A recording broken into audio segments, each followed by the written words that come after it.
Good evening, everybody, and welcome to our Left Takeover Seize the House live stream, where you're going to meet all kinds of incredible non-corporate candidates who have disrupted their lives to step up and try to do something good for the country. So I'm really excited to hear from all of them. I am one of your hosts for the evening, at least for a portion of the evening. For the stream tonight, we have over in this corner, Briahna Joy Gray. She is host of the Bad Faith podcast. She also is former press secretary for Bernie Sanders and worked at The Intercept and did all kinds of other wonderful things. You guys all know her and love her. We have over in this corner, Julianna Forlano, our first time with Julianna joining us for these streams. Yes, so very excited to have her. She is host of Act TV's Act Now, and welcome to everybody who is watching right now on Act TV, by the way, and thank you guys for supporting us there. We have over here Katie Halper. She is co-host of the Useful Idiots podcast and also host of the Katie Halper Show, which you can find on YouTube and Patreon and all of those places.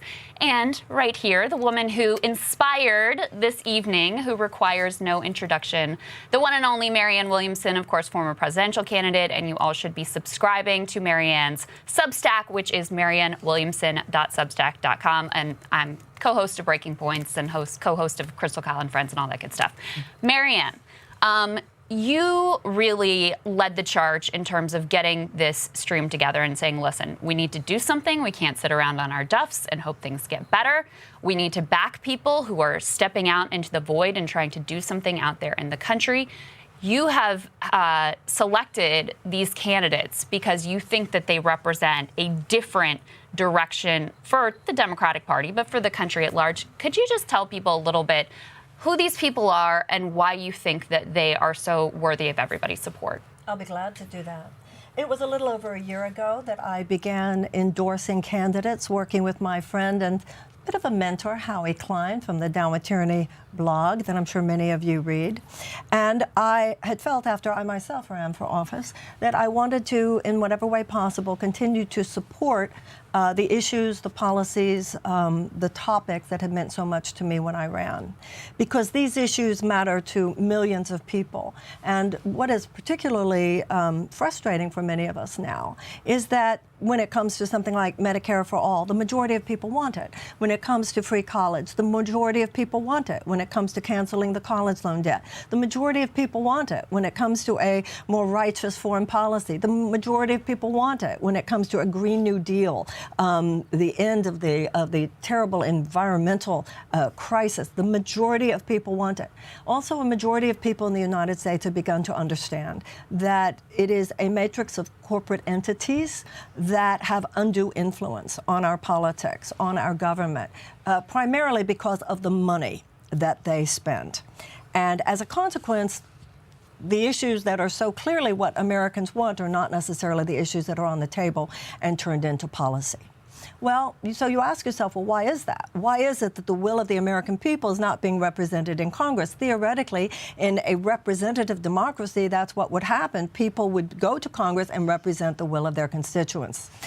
Too often that does not happen because our Congresspeople are representing the will of their corporate donors.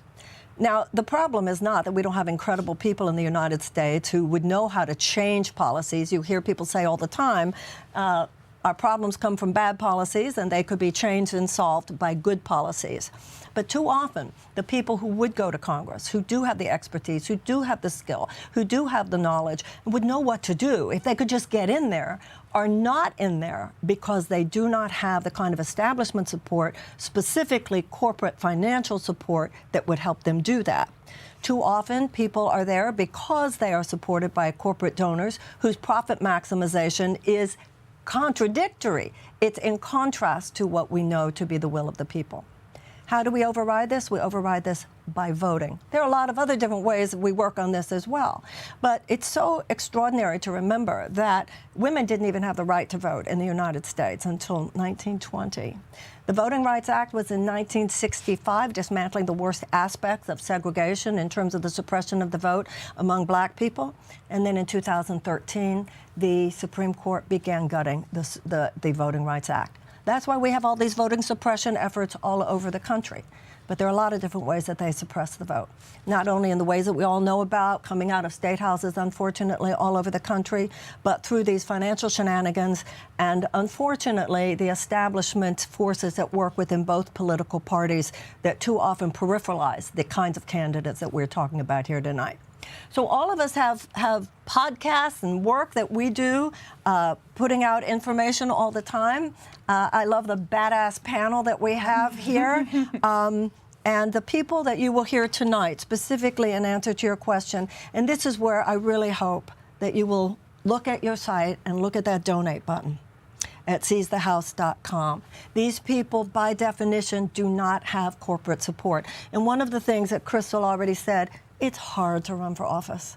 It is brutal out there. And particularly some of these people, they are so good. If they were in Congress, they would change things. But getting there is difficult. And when we have to support them is right now during these primaries.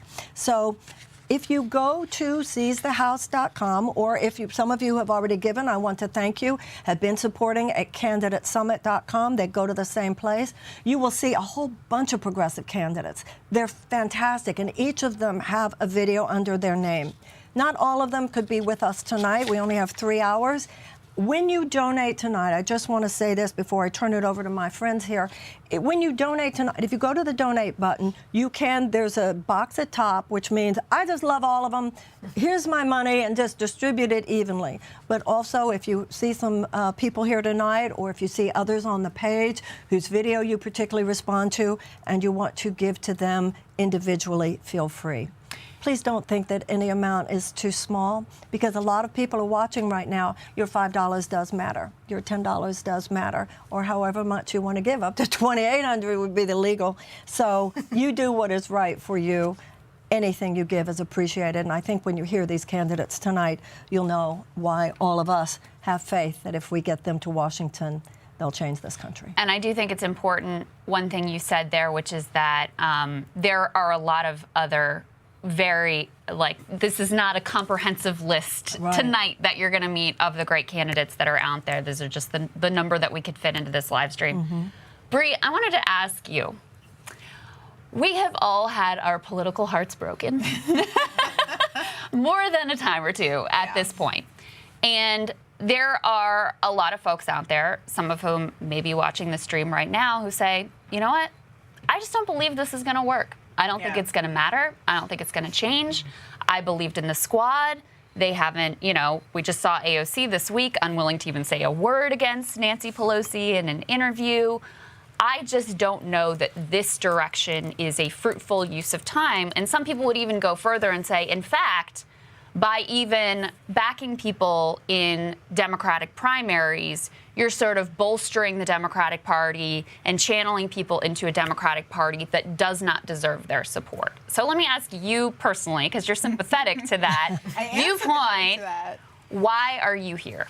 Well, that's a $64,000 question, $100,000 with inflation. And, it's something that I think the candidates are going to have to answer as we talk to them tonight. The refrain that we've gotten, and I will say, you talked about heartbreak. I was covering the 2018 midterms for The Intercept. I was there the night that AOC unexpectedly won her primary in a huge bar in Queens that was empty with maybe 20 people in it, and suddenly was packed to the gills with Cynthia Nixon and all these cameras and everything. And it was exciting. We really thought things were going to change. I was on the bandwagon, right?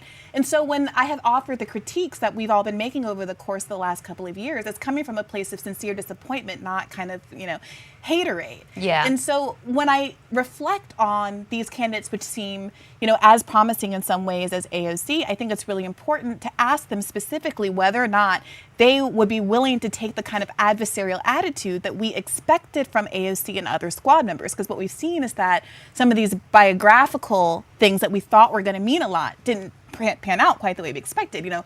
I have a lot of respect for, certain positions that someone like Cori Bush has taken. I have a lot of respect for the kind of life she's led and the choice to pursue politics when she was experiencing homelessness in a very recent past. At the same time, we know that is not a one-to-one ratio in terms of how they're actually going to behave when they're in the House. So I think of this live stream is an opportunity to ask the questions that I think a lot of viewers have on their minds, and to hear what some of these candidates think about how elected Congress people are behaving now and what they would do differently if they were in their shoes. Yeah. What do you think, Katie? Well, I think that, we live in a particular system. I think that none of us here, sitting here, would say that that it's controversial to say that there's a lot of moral compromises that we see our politicians making, that they've made some disappointing decisions. I think that's obviously true. The question is, what is to be done about it, right? Yes. And I'm not opposed to third parties, but I don't see anything right now that's a viable alternative to trying to work an inside and outside strategy, right? So we do it. Nothing's going to be solved through electoralism only, right? We know the famous FDR quote, apocryphal though it may be, of "Now go ahead and make me do it," which he said to A. Philip Randolph when he wanted labor rights and civil rights to be passed enacted by FDR. The truth is, I understand there's a lot of frustration. I don't know what the alternative is. I totally respect people saying that they're going to put their time, money, and effort into things that are not electoral politics. That's everyone's right. I certainly think that these things can't act in a vacuum. If you don't have the movements forcing politicians' hands, nothing will get done. But it certainly makes a difference when you have the politicians in there whose hands are cleaner than others. So that's kind of how I see it. And I think that if people, again, if you don't believe in this, then you should be doing a stream about some kind of collective other project organizing, mutual aid. Yeah. And I will say, I'm a strong supporter of third parties. People have heard me talk about it. Yeah. We've talked to Jill Seiden on the show, Andrew Yang on the show, talking about the Forward Party, and on and on and on. And I think it can be a both and, especially as those third party efforts are getting off the ground. And there are candidates, at least one candidate tonight, who previously ran not affiliated with the Democratic Party, who's now running as a Democrat this time. And I look forward to asking her what that decision making is about, because I've had people on my show who've said, I would love to run third party, but here are the specific barriers to entry that I experience as someone who isn't as running as a Democrat. My inability to collect money through ActBlue and all these other kinds of things that are disadvantaging candidates that are already at a disadvantage because they aren't taking these corporate funds. So it's a difficult question. It's something that I'm wrestling with, how much to invest personally and financially in different kind of candidates. But I don't think inaction is the best course of action. And so I hope that people are able to vet and consider what their options are via this panel tonight. I think that's really well said. We don't have the luxury of inaction. I mean, we don't have the time to wait around and hope that there are better alternatives available. These are the pathways that are open right now where we can get some people who would participate in this conversation and have the very same viewpoints and the very same skepticism. And Julianna, I would say that, we have had, I don't want to say that it hasn't mattered at all that the squad has been there. When Cori Bush slept out on the steps of the Capitol and forced the extension of the eviction moratorium, we see, I think, pretty regularly on foreign policy, some courageous voices that were never there in the past when it comes certainly to Yemen, when it comes to Afghanistan and other issues. But I actually think if you want to look for an example of where electoral politics really made a difference, look at the Tea Party. There's no reason that leftists in Congress can't have the same sort of willingness to buck the media, buck leadership, force them to do their bidding as, the jerks who got elected during the Tea Party, which happens to be when I ran for Congress. Absolutely. And as someone I respect greatly said, the people who these folks are running against need to be replaced. And that is a direct Marianne Williamson quote. It's we've been pushing them. I cover a lot of activist movements, activism on the ground. We've been pushing the people who are in there, and we need people who are in there who understand what activism is, takes it seriously, and are willing to be pushed. Yeah. Well, if you look at the Black Lives Matter movement, it's the largest protest movement that's ever existed in the history of our country. And it has not been followed by one major fundamental legislative change.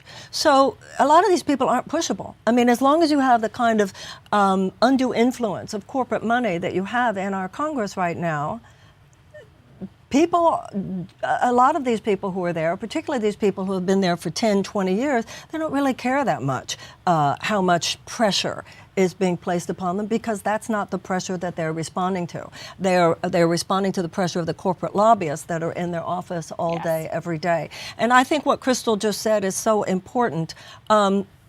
it breaks my heart sometimes when I see so much more audacity on the right and so much codependency on the left. Like whatever, I'm sorry. And I think when you're talking about the squad, when AOC said yesterday, when asked if Nancy Pelosi should still be Speaker, and she gave this answer about how one day there will be a generational change. We don't have one more day to wait. Today. And I hope that all of you who are listening tonight will feel that this is the day for you to take action. Once again, please don't forget that donate button. I hope that, my hope for this evening will be that all of us expand our sense of citizenship. I know that sounds a little bit corny, but I think we need to see conscious citizenship, active citizenship, as part of what it means to live a well-lived life, what makes life meaningful. Yeah. The French say, if you don't do politics, politics will do you. That's it. And God knows politics has done us, so we need to do politics now. That is it. I mean, we can't afford to neglect any of these potential avenues because the conditions and the stakes are so dire and the stakes are so high. So it has to be a reinvigorated labor movement. It has to be activists and movement building, and it has to be people who are in positions of power that are ideologically aligned and open to being pushed by those movements so that they actually respond. Well, when you know, the pressure is people brought. we're talking to tonight, you won't even have to push them. Just get them in there. They are the people who have been spending their lives doing the pushing. And these people will impress you. But listen, let's not apologize for the vote. Let's remember that people have died so that others could vote. Look at what the women suffragettes went through so that women could vote. Look what the civil rights movement, Martin Luther King and others, went through, struggled, sacrificed, even to the point of their lives, so that black people could vote, among other things. So I don't feel like apologizing for the importance of voting tonight. A lot of the passion and the invigoration that you see in the labor movement right now, for instance, let's put it here too. Yes, indeed. I think it's time to get started, don't you think so? Yes, I think okay, so. Bree, you're Bree, first. I bring in our think so. first candidate. All right, I'm hearing that our first guest is here. It's Jason Call from Washington State, who's running in the 2nd District there. Welcome, Jason.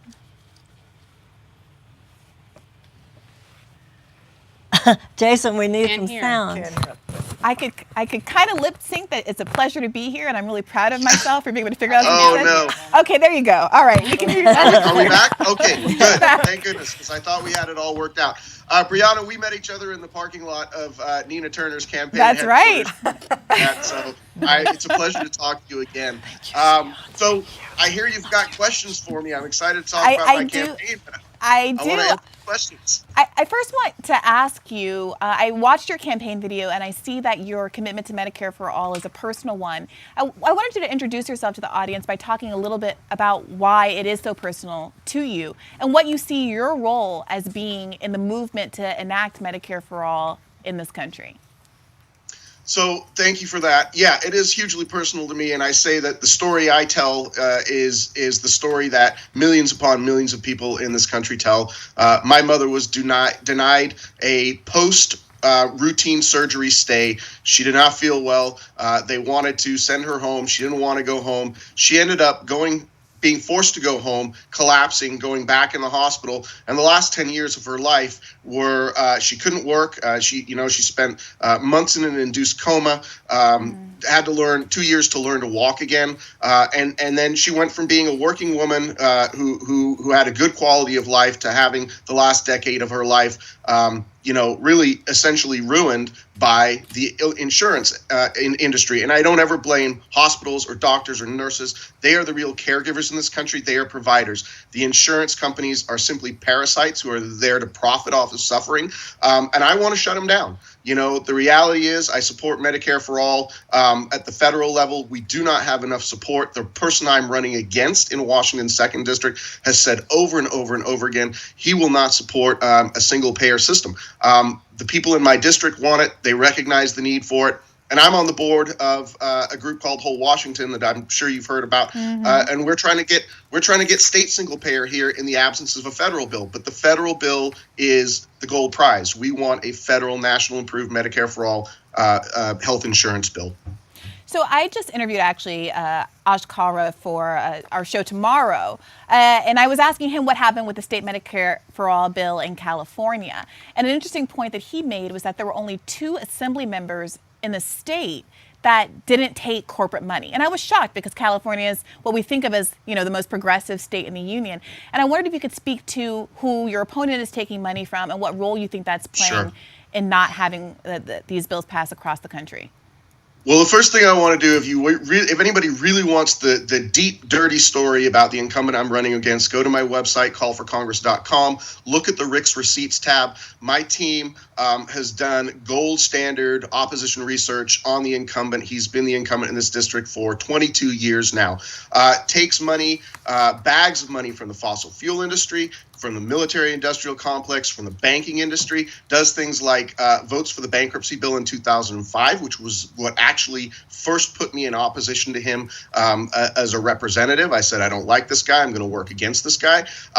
But here we are in a situation where we've got people pushing us towards war in our government and in the establishment media.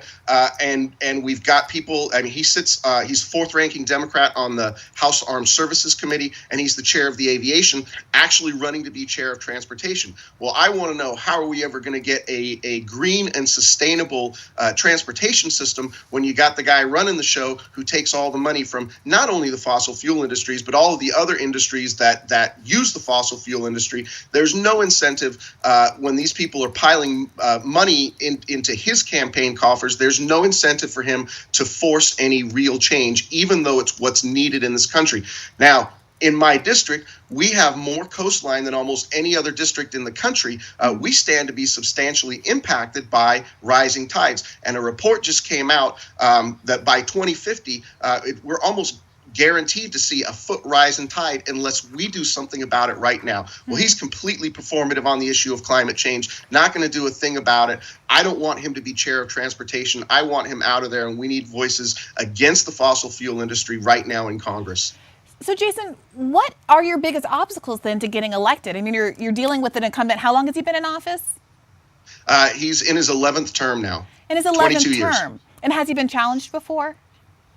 He has been challenged before, but I wouldn't say seriously. The people have the wrong idea about Washington State as being a progressive state. I think we're a progressive state sort of in the electorate, but our state party, and I say this having spent 4 years on the Washington State Democrat Central Committee, we are a very establishment-controlled party in Washington State. That's why 6 of the 7 Democrats that represent our 10 districts are New Democrats. And the New Democrats coalition, the only one who's not a member of the New Democrats is Pramila Jayapal. They were formed as an explicitly free trade, and it's an anti-labor caucus. Now, what I want to say before I have to go, I have a huge issue with the Progressive Caucus right now. I think that the fact that there's no standards in the Progressive Caucus, that they're allowing New Democrats overlap membership, the fact that there are over a dozen members of the Progressive Caucus that get more than 50% of their money from corporate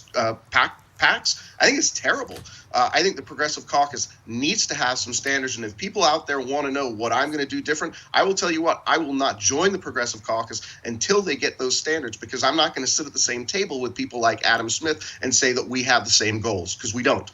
Yeah, one thing I did really like when I was taking a look at your website is the extent to which you had some tweets up there that showed a willingness to be adversarial to people, not just within your own party, but even other progressives, so-called progressives as well. And I think a lot of folks who are watching this broadcast have an appetite for that. Thank you so much for joining us today, Jason. Appreciate it very much. Pleasure to talk to you. And thank you to everybody else on the panel. And thank you, Marianne. It's been a pleasure.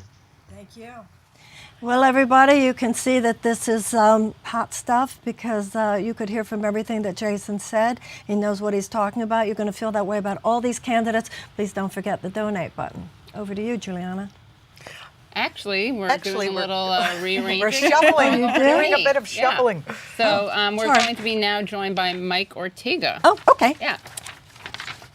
And let me just tell you who Mike Ortega is while we get him ready. He is a former garment cutter and meat packer and current biomedical engineer. He's also a father and a husband, and he's running against a Blue Dog Dem in California's 46th district. Very excited to be joined by him. He's also, as you'll see, he identifies as a socialist, so we're going to talk about that.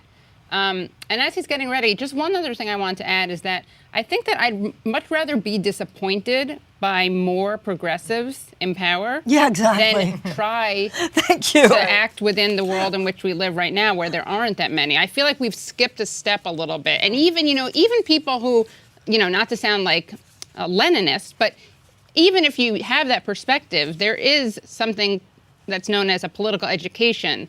And in order to even learn that electoral politics aren't the way forward, we have to go through the step of having more progressive elected.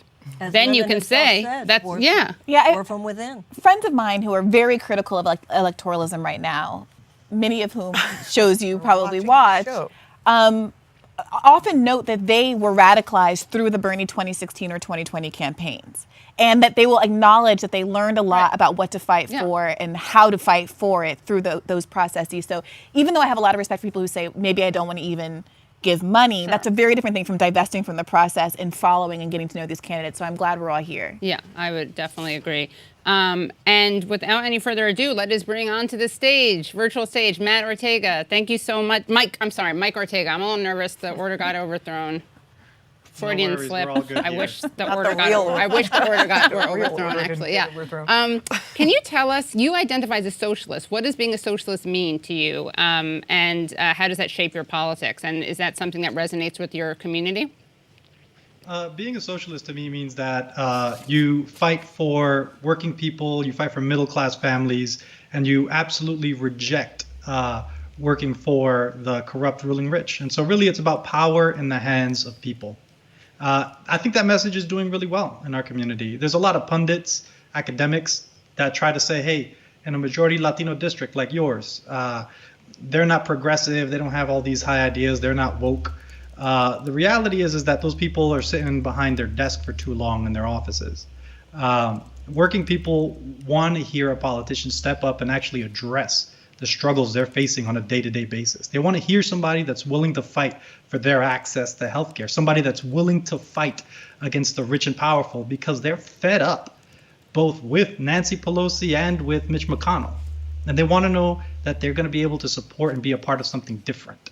So no, working people don't have a problem with socialism. To be honest, none of them know what it even means. But when they meet our campaigners, when they meet us, when they meet me, they're happy about the message we're bringing. And can you tell us about your opponent, who you're running against?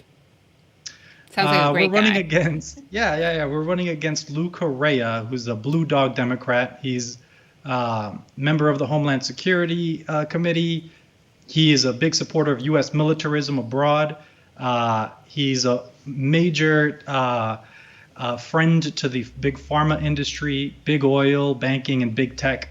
And he's not shy about it. So when asked on the question, he always talks about protecting the job creators. And he's turned his back on his own community several times. He even endorsed a local sheriff who promised to bring ICE into Orange County to deport people. Now, this is someone who ran on immigration reform. But the only thing he's actually really stood for and really made moves on is trying to protect the profits of Big Pharma. So we're calling him out, and we're challenging him on that record. And when people in this district hear about that record, they're ready to move on. Great. And anything else you want to make sure people know about you and your campaign? Absolutely. So our campaign, of course, like many of the other candidates, is not taking corporate money, right? And an important element of that is we are in one of the richest counties in America, in Orange County. But our district, 4 out of 10 high school students don't graduate high school. Over 50% of the people in this district are rent burdened. This is the working class heart of Orange County, California. And so this is a ripe district, like a 30-point blue district. This is a ripe district for us to challenge a right-wing incumbent like this. And this is part of our win strategy. And we think we'll be able to actually build some working class power here. And can you also talk about how your parents' story inspired you? I know that they came from Ecuador and Puerto Rico, could not read and write, and worked very hard to create and support the family that they did. Can you talk about that? I remember growing up, by the time I was maybe in the first grade, I used to have to help my mother and father occasionally read documents either from the government or the bank. I was the youngest of 8. And I remember just never being able to see my dad until nighttime for maybe an hour or two before he had to go to bed. He worked these backbreaking hours in heavy industrial work. And I saw how much they suffered in trying to at least get us through school to have a little bit better of a life than they had. And I still, I'm still in touch with them. They're still around and they're still struggling. And witnessing this is really a part of how I became a socialist, because right-wingers will tell you, well, in America, you just got to work hard. There's not a lot of people that worked harder than my father. And there's no one that's been betrayed more by American capitalism than my parents. My mother's had to ration insulin. I've had to see my dad work through severe injuries out of fear of getting laid off. And in spite of that, today, they still struggle to be able to make ends meet, afford medication, be able to make sure there's food on the table. And so out of that tragedy, it really woke me up and made me want to challenge what this system is. And to this day, I'm really inspired by the struggle and sacrifice they had, but it's also motivation for what we need to fight for. And finally, what do you say to people who feel done with electoralism? You're someone who's obviously incredibly critical of corporate Democrat model. You are a socialist. What are your words, your response to that criticism? Yeah, I've heard it a number of times, and I follow a lot of the left-wing pundits and other Twitter accounts. Here's my take on it. I'm an active member of the Democratic Socialists here in Orange County, California. For me, this serves as one of the most important platforms and means to energize working people to feel empowered. I think I heard Briahna mention a number of people were radicalized through the 2016 Bernie run. I mean, that was something that was powerful and it gave me a second wind of inspiration in my life. And so for us, we need to look at it as a tool and platform and not the end all be all. Because the rich and powerful in DC, they're going to come against us. And we're not going to be able to stand up against them alone. But what we have to do at the local levels with each of us that are trying to run within this district is we're using this office as a platform, as a way to amplify the message for the working people, for the progressive fighters on the ground. And if we ever think we're above that, we're lost. And Thank so you. what I try. Sorry. No. I was just going to thank you so much for speaking to us. No, absolutely. Thank you. Thank you so much, Mike. One thing I want to say before we move to the next person, this issue of the job creators, that's been part of the trickle-down economics propaganda for 40 years. The income inequality that has been created in such a large part by a change in the tax code, the stockholder capitalist model, that if you just give money to the job creators, give money to the people on top, and then all those jobs will trickle down, the money will trickle down and lift all boats. No. Well, obviously, it hasn't. It has left millions and millions of people without even a life vest. But this issue of the job creators, it's important that everybody understands. If you look at the jobs created by corporate America, and then you look at the jobs created by small businesses, the number of jobs created by small businesses is just under the number of jobs created by corporate America. So that's one of the pieces of real total bullshit propaganda that none of us should buy into. Yeah, and I would really like to see the workers on those jobs start becoming the members of our government, because they have that inside track. They understand what people are going to. I'm sick of having people who don't understand what their constituents are going through, or even what their lives are like in the least, trying to pretend there's some compassion there and, just taking corporate money and selling out. And that guy, it's like, I want to get up and go vote for that guy now. Mike is great. Everyone check out Mike Ortega. Yeah. Okay. Who was it that just woefully underestimated the price of the average house in New York City? Was it Eric Adams? Yeah. Who was like, no, he doesn't even live there. Well, he spends so much on his vegan diet that it throws everything off. Fair enough. So, okay. Yeah. I know, but that was great. Thank you, Mike. Joining us next is Rebecca Parsons from Washington's 6th District. Rebecca, thanks so much for being here with us today. Yeah, thanks for having me. Well, Rebecca serves as a commissioner on the Tacoma Area Commission on Disabilities, and I just want to get right through. I think one of the things that shows who you are is what you did with the garbage collection around the homeless encampment. You didn't wait until elected officials went and did something. You just got the job done. Can you talk about what was going on and what you did there? Yeah, so last winter, a group that I helped start called Tacoma Housing Now, we did a lot of direct actions. We went into an empty middle school, into an empty hotel, just to get people from homeless camps that we work with more housing.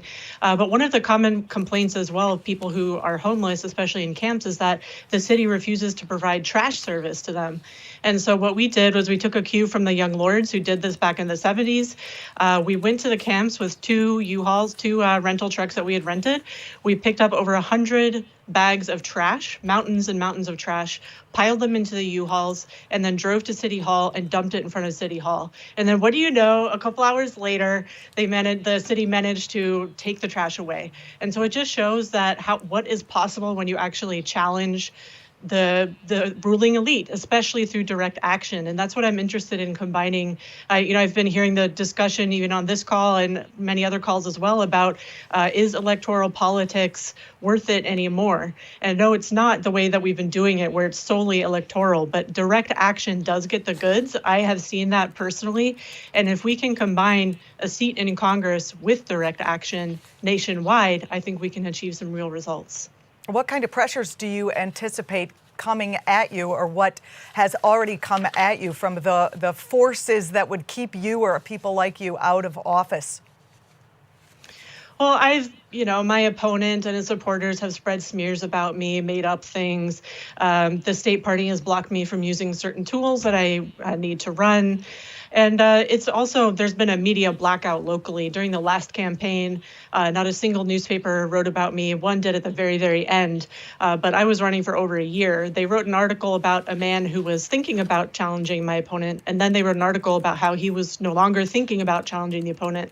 But they never wrote about me, the woman who was actually challenging the opponent.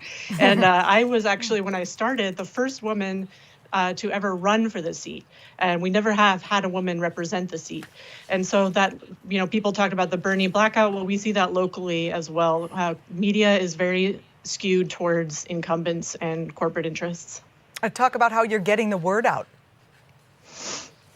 How are you getting doing the it? word out?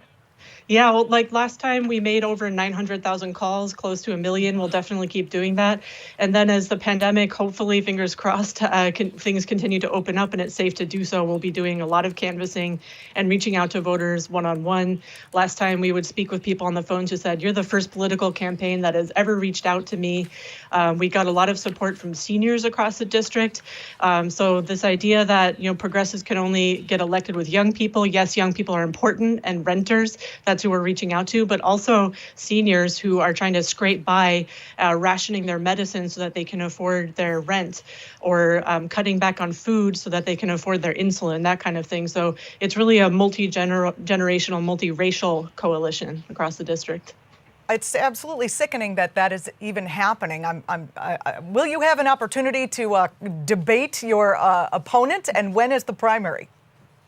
The primary is in August. It's a top two or jungle primary where everybody runs against everybody else. Same system as in California.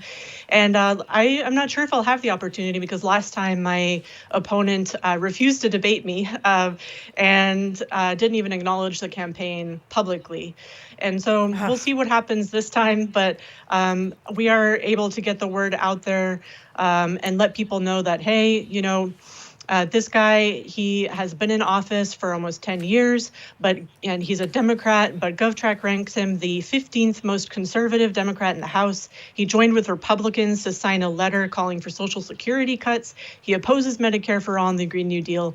And in a district that's been blue for over half a century, there's really no reason for us to be represented by somebody so conservative, especially in a progressive district like this that went for Bernie in 2016, and Bernie came in a very close second to Biden in 2020. So this district is really ready for something new.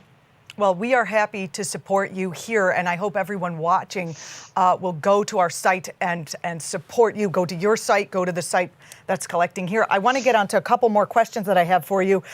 You worked as a substitute teacher, and you have talked a lot on your campaign trail about just how much a person's zip code determines the quality of their education, and just how hard teachers work for so little pay.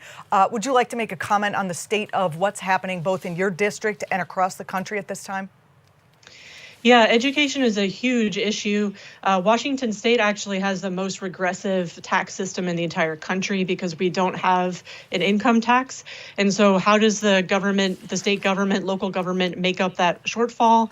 They institute taxes on consumption. And so that hits poor people and working class, middle class people much more than it hits people like some of the richest men in the world, like Bill Gates and Jeff Bezos, who live in our state.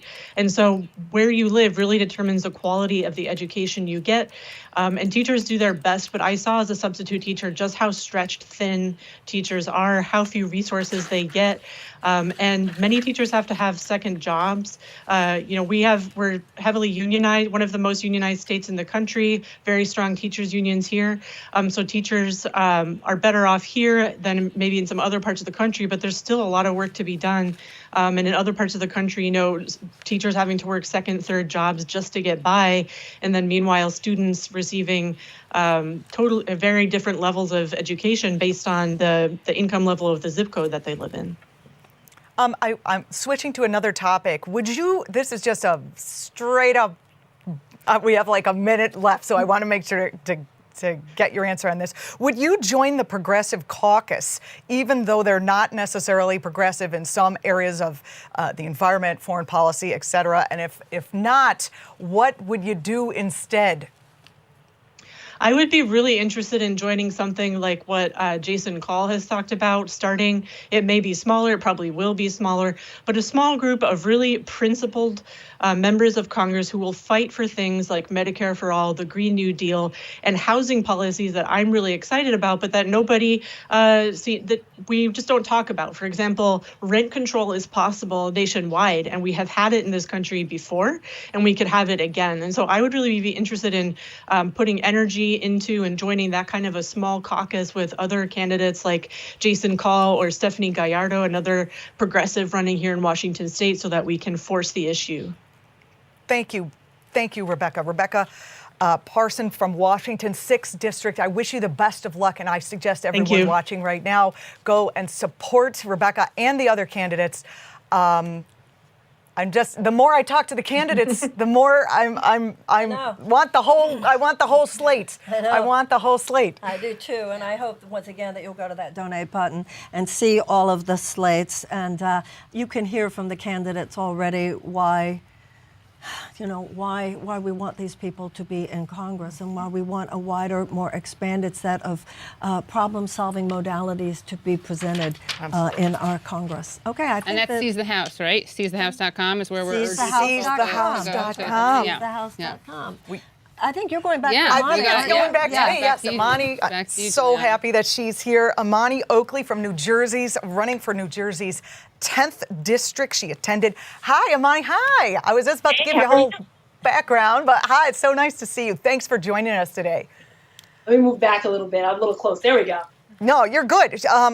You, as the legislative director for the New Jersey Working Families Alliance, you fought against the establishment's suffocating corruption. I love that term. And the unrelenting grasp on New Jersey's grossly immoral party boss system. Talk about that system. Yeah, absolutely. So New Jersey has an extreme machine Tammany Hall style of politics, meaning we have these party bosses who are placed in a few places in the state, and they choose in their area who is going to be elected. We have this thing called the ballot line, which New Jersey is literally the only state in the nation to have this. We have the most corrupt ballot design in the nation. And what happens is the party bosses put elected officials or potential elected officials and candidates in one long column. And they put them under a really popular name. So they'll be under like a Cory Booker or a Joe Biden. And what this does is it tricks voters to just go straight to that column and vote straight down because all they see are Democrats. Whereas a regular ballot will have the name of the position and then everybody who is running for that position under it, whether they're on the same team or not, whether they're chosen by a party boss or not. And studies have shown that this gives folks who are backed by the machine with way less name ID a huge boost when it comes to election time. So essentially, our party bosses here in New Jersey are choosing the elected officials, not the everyday people. And I'm challenging that system. I am running off the line. I am challenging the party bosses. I am challenging the ballot line system. It is corrupt, and it is absolutely something that we will not stand for here in New Jersey any longer. Oh, that is awesome. And my question to you about that is, have you had any pushback on that yet from those bosses?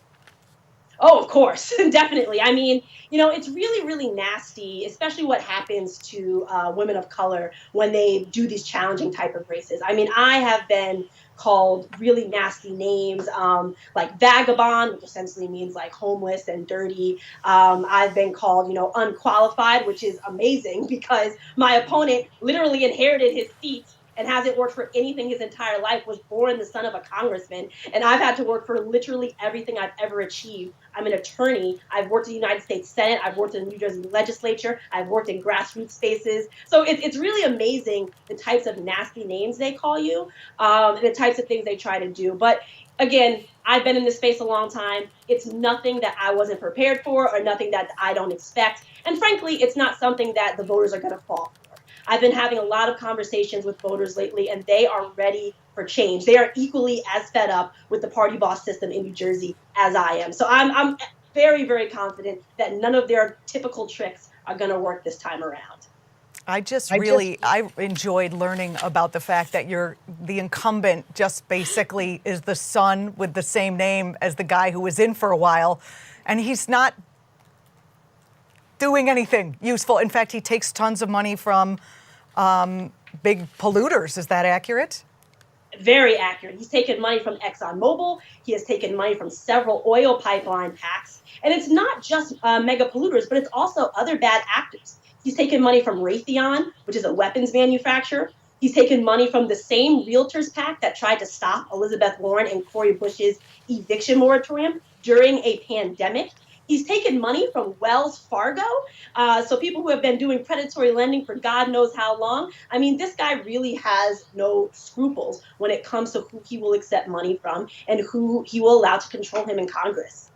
Are you seeing evidence that the people in your district are waking up to the big difference between you, a candidate who is not taking corporate donations, and your corporate Democrat that you're hoping to replace? Oh, yeah, definitely. People really like the fact and are really, moving towards the fact that I'm not taking any money from corporate PACs. In fact, all of my donations so far have come from individuals, no PACs at all, not even the progressive ones. And our average donation is actually around $33. So, we are really, really a grassroots campaign. But even with that, I was able to outraise my opponent 2-1, my first ever fundraising quarter as a candidate.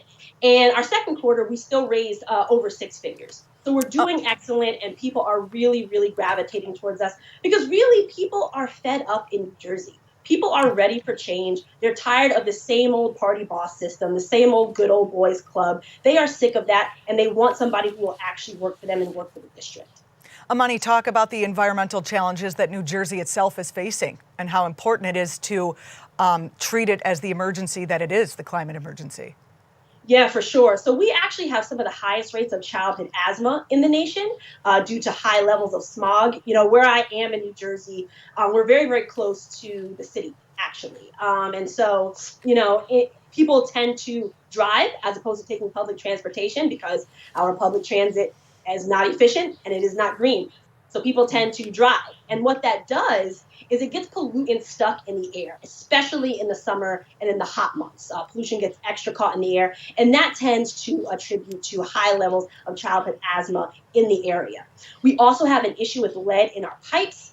Recently, after all the hoopla and political blowback that Newark received, they finally were able to replace a lot of pipes. But it's a problem all over the district and, frankly, all over North Jersey because we are an old industrial area.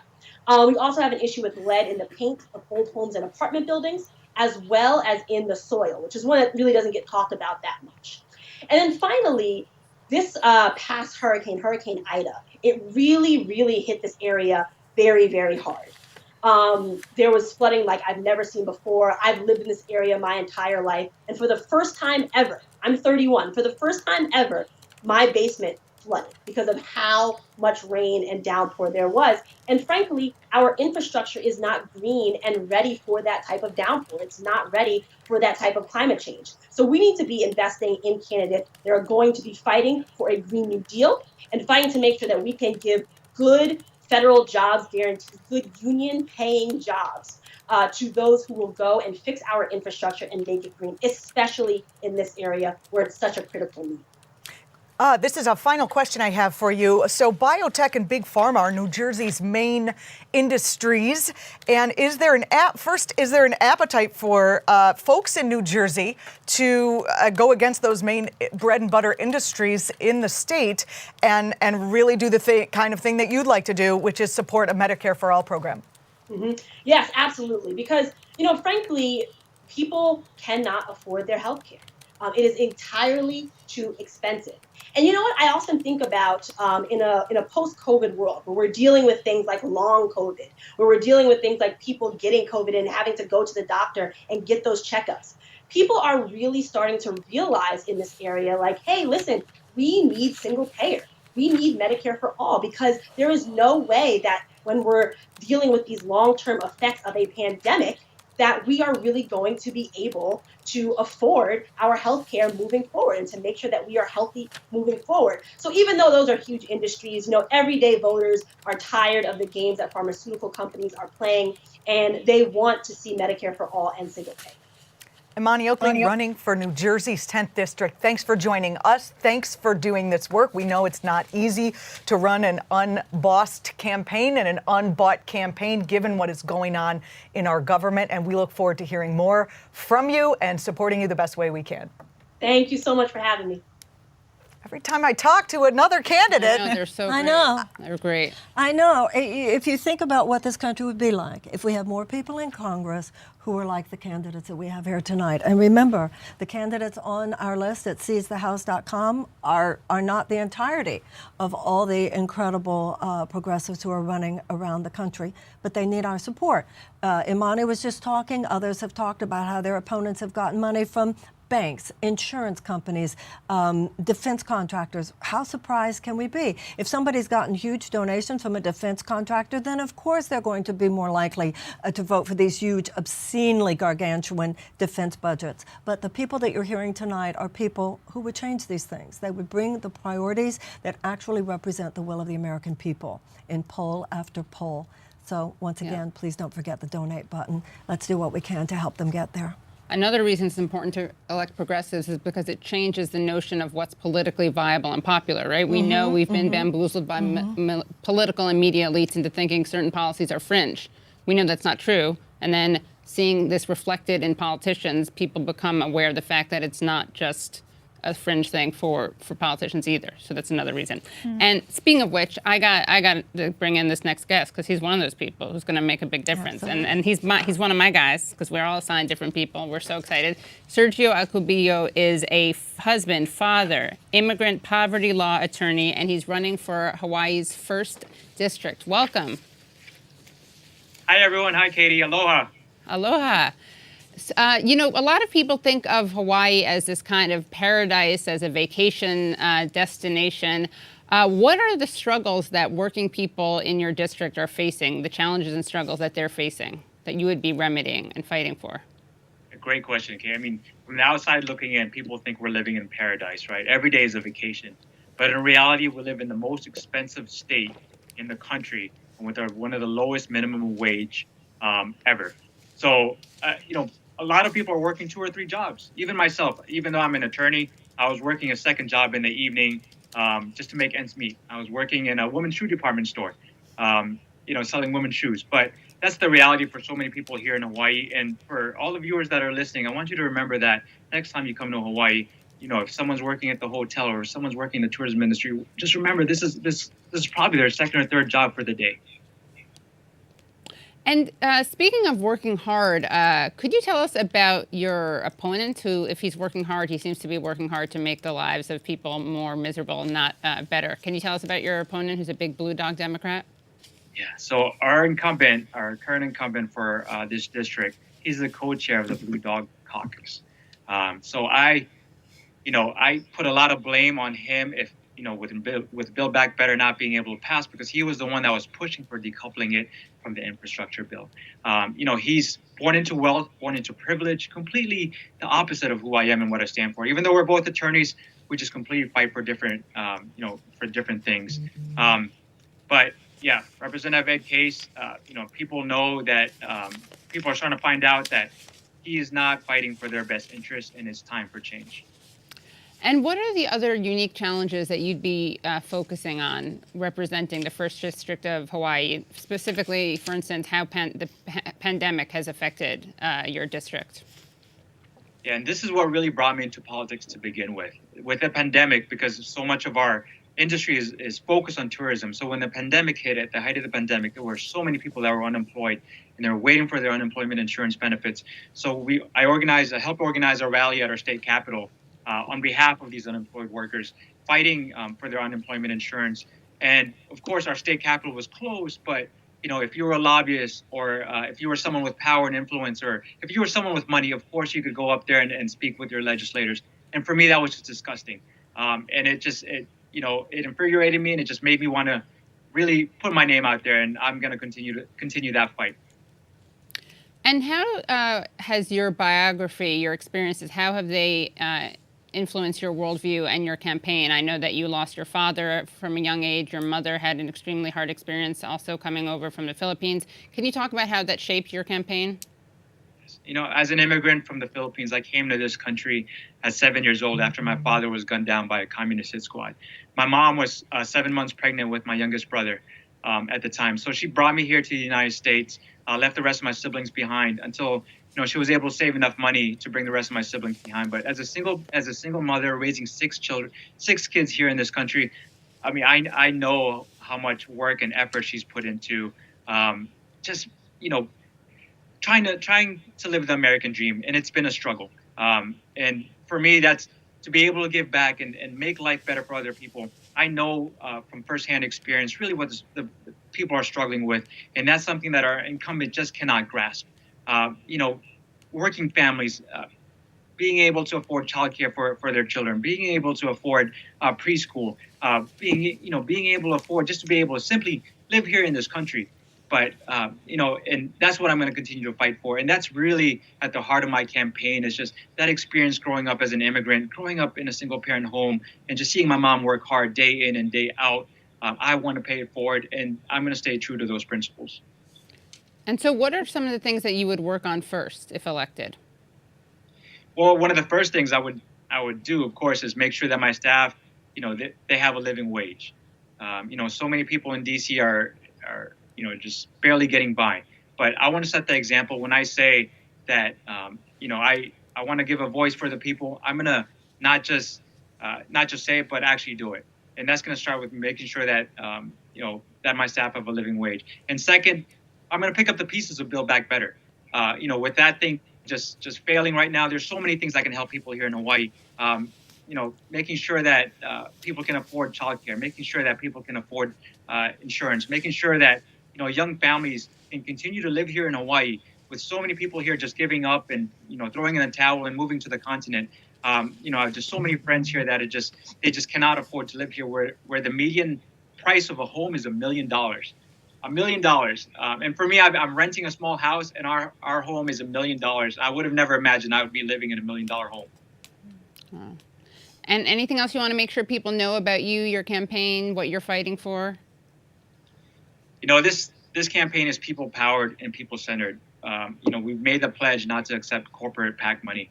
My donations, 70% of my donations in this last report came from people here in Hawaii, whereas the incumbent, less than 2% of his donors come from within the state. It just amplifies who I'm fighting for, what I stand for, and really what this campaign is all about. Our politics doesn't have to belong to the rich, to the powerful. It belongs to people like you and me, everyday working people like you and me. And that's what we need: more people in Congress, not more millionaires in Congress. We need everyday working people in Congress making decisions that are going to impact their lives. Well, thank you so much. All really appreciate your time and your thoughtful answers, and best of luck, Sergio. So much, Katie. Thank you. Thank Aloha. you. Aloha. Have all of you been to Hawaii? When I was a kid. Or a friend's wedding. Going to Hawaii is a real eye-opener. I remember when I used to go there and, like Sergio was saying, everything's so wonderful, everything's so beautiful. And then when I went there probably around 20 years ago and I started being educated, being there, it's really ground zero. For the corporatist takeover, particularly of indigenous peoples, Queen Lily Kilani and her experience of the pineapple companies. And I heard one man, I was visiting somebody's home, a beautiful home in Maui, and somebody who worked there said to me, I said, it's so beautiful here. And this woman said, yes, it's like being Hawaiian is like waking up every morning and you're surrounded by these She said every day is like waking up on Christmas morning, so many presents and none of them belong to you. And that's when I started learning more. And of course, when you learn about the history of what happened in Hawaii, you see that the tentacles of that kind of corporate takeover is happening all over. I thought it was so moving hearing Sergio talk about his immigrant parents, hearing Mike Ortega talk about his immigrant parents, the immigrant experience, this horrifying way that we have so many people in this country talking about how the immigrants are so lucky to be here. The truth of the matter is, and unless you're African American and you were descended from slaves, all of our ancestors came over here seeking a better life. And the historical thread in this country is not that this country is just so good to the immigrants, but that the immigrants continue to feed the moral values and the psychic lifeblood of this country. So we need them in there. It's not just that they deserve to be there. This country needs them in there. So this is very exciting for all of us, and I hope that you are feeling the same kind of inspiration that we are, right? Am I right? Yeah, I think so. I mean, I'm reading some of the comments and reflecting a little bit on, I heard you make some interesting critiques the other day on status quo, Marianne, and I think a lot of us are reflecting on what happened, because there are obviously people who are immigrants in Congress, there are these progressives in Congress. How do we start to assess? I think this is a question a lot of people are thinking about, so we should deal with it head on. How do you start to assess what happens or what has happened between the campaign, rhetoric of some of the people that have come to disappoint us over time and now that they're in Congress? And what can we extract from the people we're talking to today that helps us to feel confident that they're going to stick these kinds of landings? And so I'm really appreciating learning about some of these people's backgrounds and asking them exactly what they make of the state of the Democratic Party right now. All right, yeah. Why is it any different than falling in love? You never know. In life, there's always risk. You never know. Everybody's talking to how do we know there'll be... like Whitney Houston says, how will I know? In life, you never know what any job's going to be. You don't know what any candidate's going to be. And even the candidates who don't disappoint you aren't going to agree with you about everything. How possible is it to actually be an elected official in the party system that we have and stay clean? Is that possible? Have we ever seen it happen? If we want to extend the dating metaphor, this is kind of like within the parties. We're creating a certain criteria. Like we're searching for certain criteria. Yes, and also I don't think anyone would here would say that there isn't such thing as a red flag. Right. Yeah. And I think on some level we're plumbing for red flags. We're plumbing for red flags. Exactly. Right. We're trying to find the most qualified candidates to see if we should find the qualified candidates and hope. Speaking of qualified candidates, speaking of someone who we absolutely know will not disappoint us when she goes to Congress, is a friend. Not only she would have been one of the panelists tonight. You're probably guessing who that is. She would have been one of the panelists tonight. However, she decided to run. Come on. I'm sure you're guessing who it is. She made history in 2005 as the first African-American woman to represent Ward 1 of the Cleveland City Council. Again, in 2008 as the first African-American woman to serve as state senator in Ohio's 25th district. You can see her beautiful face there. You know she was the national surrogate for Bernie Sanders' 2016 presidential campaign, national co-chair for Bernie 2020, and as we know, not only a good friend to all of us here, but a good friend to everybody watching. Hi, Nina. Hi, Marianne. It's a pleasure to be with the ladies. It's so great to see you. And you're out there and you're doing it again. First of all, I want to take a moment. As I've said about all of these people, one of the reasons I feel so strongly about this night is because I know how hard it is to run. You have really taken it. I tell you, one powerful woman. And people see your power. And some people just applaud you up the sky, and other people, because of your power, want to do what they can to stop it. This is the story of the woman in America, a story of a black woman in America. Tell us how it's going. Tell us what you want to do in Congress, and tell us how we can help you. Well, thank you, Marianne, and to all of the wonderful hosts of Seize the House. I just appreciate the vision that you all had to put something together like this and to invite me into this particular moment. For me, I'm a missionary. I'm on a mission. This mission has to do with humanity, and that's why I call myself a hell-raising humanitarian. I want to push the body politic in this country to bend towards the wheel of the poor, the working poor, and the barely middle class for a moment. Can we just censor the people who need it the most for the moment and not put people without power? They've always censored the country, and other things fell apart. Do you believe that we can have more progressive? And I Is get it the just me? frustration. No, there's not. Marianne, I think. Oh, so sorry, Nina, honey. Okay, they're going to work. I know We're gonna we are reconnect. reconnecting Yeah, right now, yeah, so I know all of you want very much Everyone, to I hear what know, Nina it's like Turner has it's to say. torture to start hearing Nina's words of wisdom and inspiration, and then but luckily there's a lot more where that came from. We could so. continue the metaphor. It was Dating metaphor. Nina Yeah, interrupted that's us. dating. All right, yeah. We're Nina, right? She's the belle of the ball. She's What the happened? ball. Where'd you go? Yeah, exactly. Yeah. Nina really is the big woman on campus. Yeah. Okay, well, we're told she's coming, but any of us could That's why you got to have a lot of fires sing her in the praises iron. until What's she the comes expression? back. Iron Okay, to we iron. got her. She's come- Okay. We don't have her yet. She's Oh, we don't have her yet. She's You on her see? way back. This is how they get you. They keep you on your toes, right? You have to play rough. Play hard to get, and that's why we're so enthralled. Well, we did just do a dating episode of the podcast, but let's not do a part 2 just yet. I will say that I felt very, very lucky to be able to cover some of Senator Turner's race this August in Cleveland. My family's from Cleveland. My mom's about to move back home in a month or so. And I'm really excited to see how it goes down this time because there's been some redistricting that's favorable to Senator Turner. I think that there were some, scheduling changes that happened very last minute that got them a little behind the ball in the advertising game. And I think this time around, there's a lot more that they can anticipate. And I think folks who might be feeling a little like, oh, didn't we just have this bite at the apple, should feel heartened by the fact that there are real circumstantial differences here that make this race a very different one. And I'm sure Senator Turner will tell us more about that. Unfortunately, the connection with Nina has been lost for a few minutes, lost I connection. guess, so No, we but won't we're be gonna able to get hear her her now. back. But just in case, I know she had another fundraiser she had to go to in California. Just in case we can't get her back tonight, obviously still do what you can to help this woman get into Congress. Boy, we need her. Boy, we need her. Go to the donate button. Go to Nina Turner. Go to her site. Do what you can.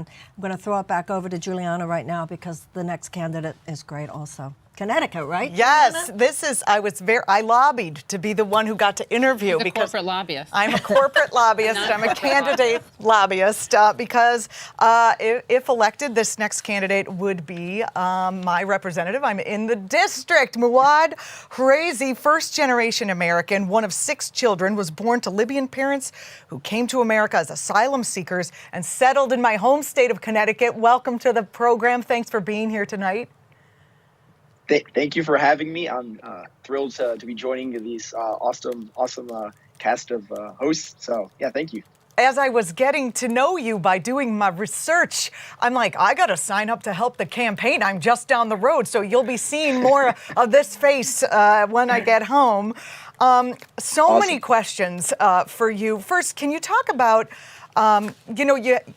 you have so many different experiences that you're bringing to this race. You are a Muslim American. You are a descendant of Libyan parents, first generation in the country. And you also had a health scare at age 17 where you almost died because the hospital would not treat your emergency once they saw that your family had some medical debt. In fact, you were like dropping dead in the hospital, and they said, can you pay $20,000? And you're like, I'm dying, Can you talk about how that experience, and I don't mean to make light of it because it's horrendous, and I know our viewers have gone through those things themselves, but can you talk about how that polarized you and what you intend to do so that doesn't happen to other people both in your district and across our country?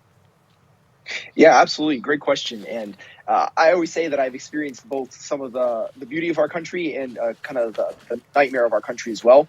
So my parents came here fleeing persecution and were able to seek asylum and have liberties that we all experience that I think many take for granted, but that I've always understood to be kind of not rights, but things we fought for. But also I've seen the downside of our country, which is medical debt, foreclosure, and just at 17, being denied and delayed healthcare while I was literally convulsing and nearly being killed by our healthcare system because I was too poor to afford it. And so I kind of bring this culmination of experiences to the campaign and to the constituents I speak with. And I think that it provides kind of it encapsulates a lot of the challenges that America faces. So it's been really incredible to kind of share the story and see how people respond. Talk about what's happening in our country right now in terms of asylum seekers and their plight. Yeah, so I actually worked in Congress. I worked for Senator Chris Murphy, and one of the issue areas I handled was immigration. So got to see our asylum and immigration process up close and up front. And it is one of the darkest areas that is often misunderstood or just not even covered. Seeing how people are ripped away from their family members, seeing how people who are literally running for their lives, fleeing usually from south of the border, coming here and then being thrown into prison, even when it's internationally recognized a right to seek asylum. It's just an abomination of everything that our country has pledged to stand for. Representative Larson is the person you're seeking to unseat. I mean, has anyone at this table, do they know anything that he's done? Has he done anything useful? I mean, he has kind of name recognition because he's just been there under the D for all this time, but he has done very little as far as I can see, and yet he gets a lot of corporate money coming in from not just the state of Connecticut, but all throughout the country. Talk a little bit about the difference that you would bring to that seat. Yeah. And just to set the context, so Connecticut is nicknamed the land of steady habits. I recently discovered that this would be the first successful primary challenge in our state's history. And kind of Representative Larson is emblematic of that steadiness. So he's been in office for 23 years since 1999, 4 years after I was born. And like you said, most people don't know what he's done. He has continued to call himself the champion of Social Security, but he's the first one who'll tell you that Social Security hasn't changed in 4 decades. And so I think a lot of people are just ready to inject new blood into Congress and remove this corporate stranglehold that has been kind of cast on our government. And so some of the things that we want to talk about is Medicare for all. And we're doing it in the insurance capital of the world, Hartford, Connecticut, and we're still winning voters because they understand that it is a disgrace when people are dying in our country, the world's wealthiest country, because they can't afford insulin. We're talking about things like signing on to the Green New Deal is good, but we need to actually talk about a plan of how do we accomplish curtailing and combating the climate crisis.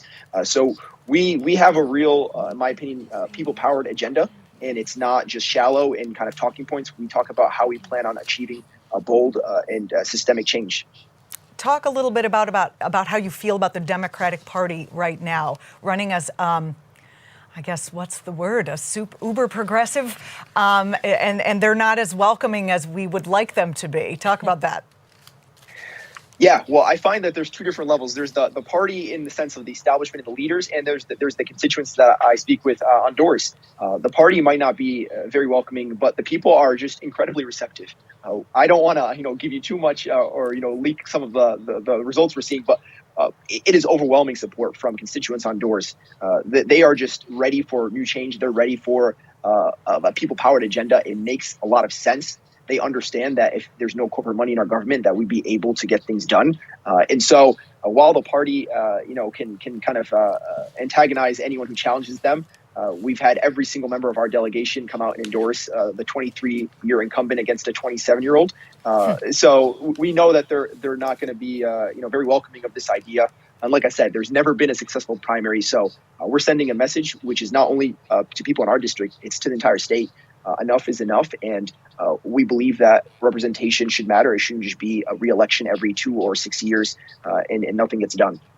Do your door knockers go above to the north of Farmington Avenue. I mean, it's Farmington Avenue, right in the middle. Yeah. That kind of cuts the rich from the others, right in the heart of. It's very stark, right in the heart of this city. How has your reception been north of the wall? Yeah, we've not really even delved into the area north of the wall, but I used to actually live right off of Farmington Ave. So I would kind of traverse that divide. And for folks who've never been there, it's literally you go from an area of one of the poorest kind of neighborhoods in Connecticut, and then you walk probably 5 minutes away and you're in multi-million-dollar houses, executives of insurance companies and defense contractors. So it's extremely stark, and it's not. The problem isn't that people shouldn't live side by side, rich and poor. The problem is that the rich have their enclaves and neglect the needs of the people who live just a couple blocks away. But we know who our base of support is. There might be some folks north of Farmington Ave, but we are going to start off with the people who are probably closest to the pain and are most deeply desiring change. You're in my final question. Anything you would like people who are just new to Muad Reze, what would you like them to know? What are you standing for? Yeah, I believe in a politics of possibilities. I believe in a government by and for the people, and I believe in the power of the people. And so this campaign is about providing a vision. It's just not only about calling out the weaknesses of the incumbent. We want to say that we deserve a government that is fighting for our values and reflecting our interests. And as somebody who's come from a country where we've seen the transition and the backsliding of democracy to authoritarianism, what I fear most is that the entire reason my parents came to this country will become moot if we continue to have a government that is not responding to the people's needs. And that is, I think we might eventually lose our democracy and just become an oligarchy that is dominated by the ultra wealthy. And so I'm running for the very reason my parents came to this country, which is for our democracy, for our liberties, and to be able to prosper and have a better life. Well, thank you so much for joining us, and thank you for that. I think everyone at this table shares those same concerns, and that is why we put this together tonight. Thank you, and I look forward to meeting you in person in the nutmeg state of never changing values, or whatever you call it. Never changing habits. That's Muad Reze from Connecticut's First. I encourage everyone to go check more of him out. I mean, He's what's fantastic. there to say? They're all Never-ending fantastic. nutmeg. And Muad said that he believes in a politics of possibility, and a possibility became a reality right here, which is that Nina Turner is reconnected on a better Wi-Fi. So I'm told that we have Nina with us. Nina, are you here? Hi, how are you? Good. Yes, the possibilities of finding better Wi-Fi. So, Nina, tell us, when you're in Congress, what are things going to look like? Ooh. What are you going to do? Well, I'm definitely going to take this hell-raising humanitarian spirit there with me. And certainly I understand in serving in a body. I mean, I served in the Cleveland City Council. I served in the Ohio Senate.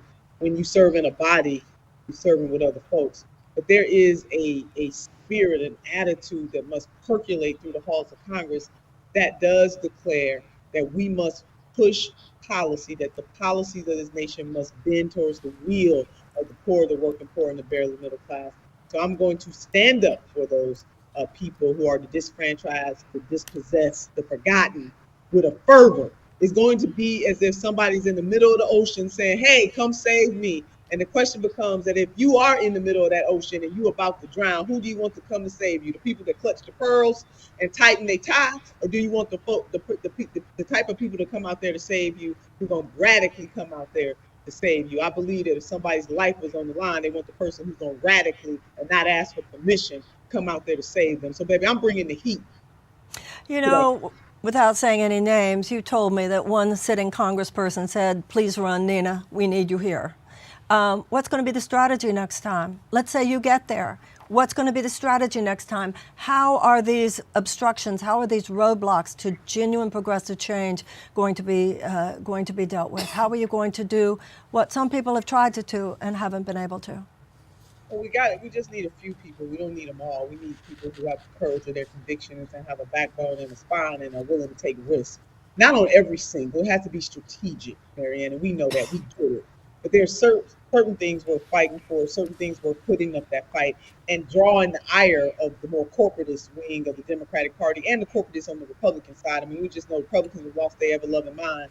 And then we got corporatists on the Democratic side that are holding on to things that are not helpful. So just being in coalition with people who are willing to take those kinds of risks. Not one person can do it all, but I think a few good people willing to make a stand can absolutely change things. And I will not, I'm not going to capitulate on the things that I believe in the most. So I'm bringing that fire with me as I brought all over every time I've served in an elected office. And I know what it's like to be in a minority. I was in a super minority when I was a state senator. But one thing my Republican colleagues did not ever want, they didn't want Sister Turner taken to the floor. They did not want that. And there were times where they didn't need me to pass anything, but they would come by and see me on certain issues because they didn't want me to use the power of the bully pulpit. That is what I am going to do. And take it on the road if necessary. Because I believe that if more people put a little extra on their ordinary, extraordinary things can happen. We do not have to accept things as they are. We can see a world as it should be and fight for that world. And we got to have leaders who are willing to put something on the line. And that is why I'm doing it. What are your legislative priorities? You get there, it's your first day. What are you going to work on first?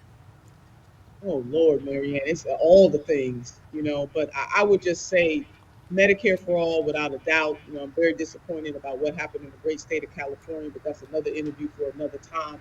We need one of these states to come through to show this nation that it can and it should be done. All of the issues that have to do with decency, raising the minimum wage. Why don't we have the PRO Act passed? What's up with that?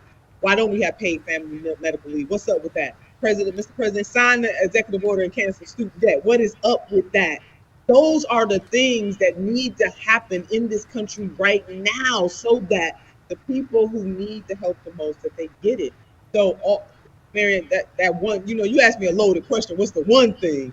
I want to come in there and do all the things. And it's not enough just to have somebody who's going to vote the right way or they sign on to something. What are they willing to put on the line for it? That is the difference between me and the person who currently holds the seat in the 11th division. Speaking of the person who currently holds the seat, you went through a very tough special election already. I know, all of us watched it. You were treated terribly. It was really, really dirty politics. You had a deep decision to make that I know wasn't easy. Would you get back up, get back in there? Can you tell us a little something about what went on inside you that you said, yeah, I'm going back out there. I'm going to do it again, and I'm going to win this time? Well, Marianne, I have to say to people who are listening and watching, you all bring people like me before the people to say that you were with me in those moments of trepidation that I had about whether or not to get back in the fight in this way. Because I'm never leaving the fight. And it was gut-wrenching. I definitely went through a lot of agony and pain, as you know, as you were helping to counsel me through this. But when I think about, not only what the last brother talked about, the possibilities, I realized that on the Underground Railroad, my city was the station of hope. And hope is an action word. And as I look back over my life and the lives of other people that I stand up for and stand besides, because it's not just about having a fighter, somebody that's going to fight for. You need somebody that's going to fight with. And I firmly recognize that when I thought about my son and my grandchildren, and also my dad, who was in his 70s, it just reminded me of how important this mission that I am on is, and that I should take the risk, take the chance to do this one more time. And then lastly, to that point, all of the outpouring of support that I have received from people, not only people who live in the 11th district. I mean, there was a time, sisters, where right after that race, I would go to the grocery store and somebody would say, I hope you run again, or I voted for you. Just taking all of those voices with me on top of making this decision helped to push me from concentrating on the pain that I was feeling, because I was maligned something terribly. I mean, it's one thing to be, fighting against somebody to win the seat. It's another thing to go through the hell that I went through during that race. Another story for another time. But it was the combination of all of that goodwill of people from the past, people in the present, and looking towards the future that reminded me that I am on assignment and that I must run this race at least one more good time. And so Sister Turner is in it, baby. We're going to do this one more good time. And no matter what happens, they can rest assured that as long as God gives me breath in my body, I am not going anywhere. I am embodying the station of hope. Well, that's why we love you. You're a star among so many people in the progressive movement, people who want to see the kind of humanitarian values that you stand for turned into public policy, people who want to see that shift from an economic to a humanitarian bottom line. I think a lot of people felt after you did not win in that special election, maybe I should have done a little more. What could we have done to help her more? Is there anything you want to tell those who already are on board with you, who know you, to whom you're not a new face here, as so many of the candidates are here tonight? What do you need from us? Obviously money. People know about the donate button. Do you need people to come to Ohio? What do you need? Tell us how we can help you. I would love that. Time, talent, and treasure. Definitely putting some money towards the mission. If people can do phone banking, just giving them their time, they can go to my website, ninaturner.com. Whatever people can do, where they are or what they have is what we need. I do believe that if everyday, ordinary people put a little extra on their ordinary, extraordinary things can happen. And we know that when somebody serves in Congress, even though they are elected from a district, Marianne, we know that they represent the entire country and even the entire world. And so I need that people power to come back to my rescue this time around and to help us over the finish line. Yes, us over the finish line. So go to ninaturner.com and get involved any way that you can. It will be greatly appreciated. Well, I know that I speak for thousands and thousands of people who so hope that we will get you across the finish line and who feel in our hearts that we'll be able to this time. I know you're in California. I know you're doing some fundraising tonight. I know people out there love you and want to talk to you. So thank you so much for being with us. So appreciate it. And to all the sisters, seize the house, baby. Thank you, Senator Turner.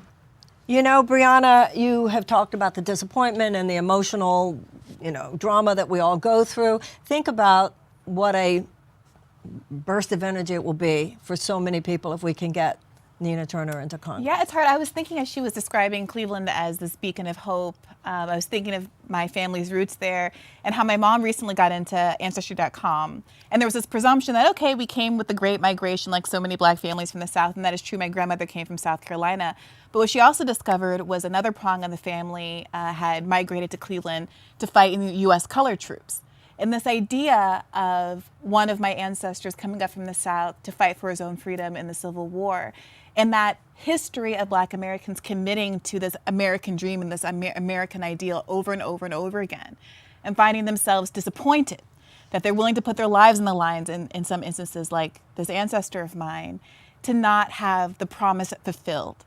And I think that a lot of people who have lost hope, I don't keep bringing it up to be pessimistic, but just to honor that there are people who really did invest and who have really good reason to be frustrated. And why I'm really excited about the line of questioning that we're doing tonight is to give voice to those concerns and to let candidates who I think really do have an alternative vision for the future and who are, like Jason called, really willing to be adversarial and who really do have a different plan of attack than some of the candidates that we've seen elected already, to demonstrate that people who have a legitimate point in being disappointed can find renewed hope in other people that come down the pike. So I'm grateful for this. I also think that sometimes people who are critical of electoralism are selling other things short. Like for me, it's just so clearly part of many moving pieces, right? And that I don't expect everything to come from electoralism, and that it's not this end-all, be-all. I mean, it's significant, but again, these things act in concert. You couldn't have had the major electoral gains without the movements on the streets. And I think that, there's this discourse around sheepdogging that we hear a lot, which is basically the idea that we're funneling people into supporting the Democratic Party, and they'd otherwise be doing something much more valuable. But the problem is we don't actually have enough of the infrastructure of those other more valuable things. I think we need to bring those, but it's not like, and create those, but it's not like, but for doing this, people would be out in the streets or in, labor militants and involved in the great labor movement that we have. Our labor movement is dead. We need to revitalize it. We need to make it less corporate, less of an arm of the Democratic Party. And all these things have to happen at the same time. Even to your point, I do cover people who are out in the streets in these movements, and these are like there's only one running for the seat in Connecticut. So there's still a large group of people doing that kind of activist work. Sure. It's not a zero sum like, we should keep it all on the outside of the steps of yeah, and someone like Rebecca clearly does both. I mean, she's been so on house, Rebecca, she's been an organizer, she's been taking over buildings. Yeah. When I alluded earlier to one of the candidates who had called into my call-in show and talked about the barriers to running as a third-party candidate, it was Rebecca Parsons, and she gave just like a really honest, open accounting of the challenges that she faced. She seriously considered running as not a Democrat, as a third-party candidate. And I think it's important to have those conversations because I think a lot of our audience probably heard her start talking and met her with a lot of skepticism. But as she explained, it became clear that she had made a choice that wasn't rooted in wanting to be a Democrat and kind of sheepdogging people in the Democratic Party, but realistically wanting to get in there. I ran for Congress as an independent, and I ran for Congress as an independent for all the reasons we're talking about. I was standing on principle, in order not to participate in the duopoly. And I realized in retrospect that that was a very naive choice in that particular district at that particular time. Sometimes candidates have to make a choice. Do I really want to have a chance of getting elected here? Or do I run as an independent? Not in all, in some districts it's a conceivable thing to do. But the institutional obstructions are so great because of the unholy alliance of the Democratic and the Republican Party. So, when you think of what people have gone through just to get the vote, I think that we shouldn't be apologizing either for the fact that we are actually standing for that as well. These people who are running, and I think you can tell this already tonight from the people who are candidates, they are not people who do not understand these questions. They're not, like you were talking about Rebecca Parsons, they're not people who are naive or who are, like you were talking, sheep-dogging for the Democratic Party. I don't think anybody here or any of these candidates doesn't understand the problems with the Democratic Party. I know I do. But sometimes you need some sophisticated analysis and you need to deal with some juxtaposing gnarly truths and do what it takes to get where you need to go. It doesn't mean you're sacrificing your principles. Yeah. Certainly these candidates. And there's just, I think a lot of this talk is about feelings, which is fine, but we should kind of own that. We should own when we're talking about feelings and frustrations and when we're actually just talking about power and how power works and how we can wield power. And the left has a lot of building to do. Is it also possible that part of the propaganda machine to dampen the excitement about people who might have a decent, maybe? Absolutely. I don't trust some of these voices. Come on. I wonder where they really come from. Exactly. As far as being upset, you think that the people who walked across the bridge at Selma weren't traumatized? You think that the women suffragettes who were thrown in prison for marching for women's suffrage, for whom the conditions in the prison was so horrible that they went on a hunger strike, and the response of the prison officials was to send men into their cells, force these metal contraptions on their necks to force feed them. I think that they knew something about anxiety. They knew something about fear. They knew something about disappointment and trauma, but they kept going. I think in some ways we do need to toughen up a little bit, honor the disappointment, but also, as a friend of mine said not too long ago, toughen up, buttercup. This stuff isn't easy, but we aren't doing it because it's easy. What did JFK said? We're not doing it because it's easy. We're doing it because it's hard. You have Christine Olivo waiting for you, Briahna. I think they're still setting They're it setting up her shop, but I'm really excited to interview her today. I had the pleasure of meeting her. You introduced me to exactly her apartment earlier. I guess that was last year. And I'm always interested to talk to people, particularly from red states, especially a state like Florida, where we get a lot of this narrative that it's so conservative, nothing good can happen there. Hello, Christine. But we also know it's a state where where a $15 minimum wage passed with 60% of the vote, even as Donald Trump won. Christine, welcome, and tell me a little bit about what's going on in Florida's 24th district. They're trying to silence you. They're trying to silence you already. You don't have sound yet, Christine. Or no sound, yeah. This is one of the many obstacles you face as a non-corporate candidate. Is you don't have that. If you can't handle a mute button, now you're going to handle, Mitch McConnell. Well, let me set you up a little bit more while they're getting her sound together. Christine is running against, I think, probably one of more kind of notable, name-recognized, visual incumbents of the group, Frederica Wilson, who you might remember as the woman with the big sparkly cowboy hat. Cowboy that you've hat. seen around. Frederica Whitfield. Yeah, and this is what this is one of those races where typically when you see an incumbent situation like this, the narrative that you get from the Democratic Party is very much an identity politics narrative. How dare you challenge this a black woman who's been in office for 22 years, yada yada yada. But here we have a young black woman doing the same thing, and I'm really interested to see how this plays out. Christine, welcome back.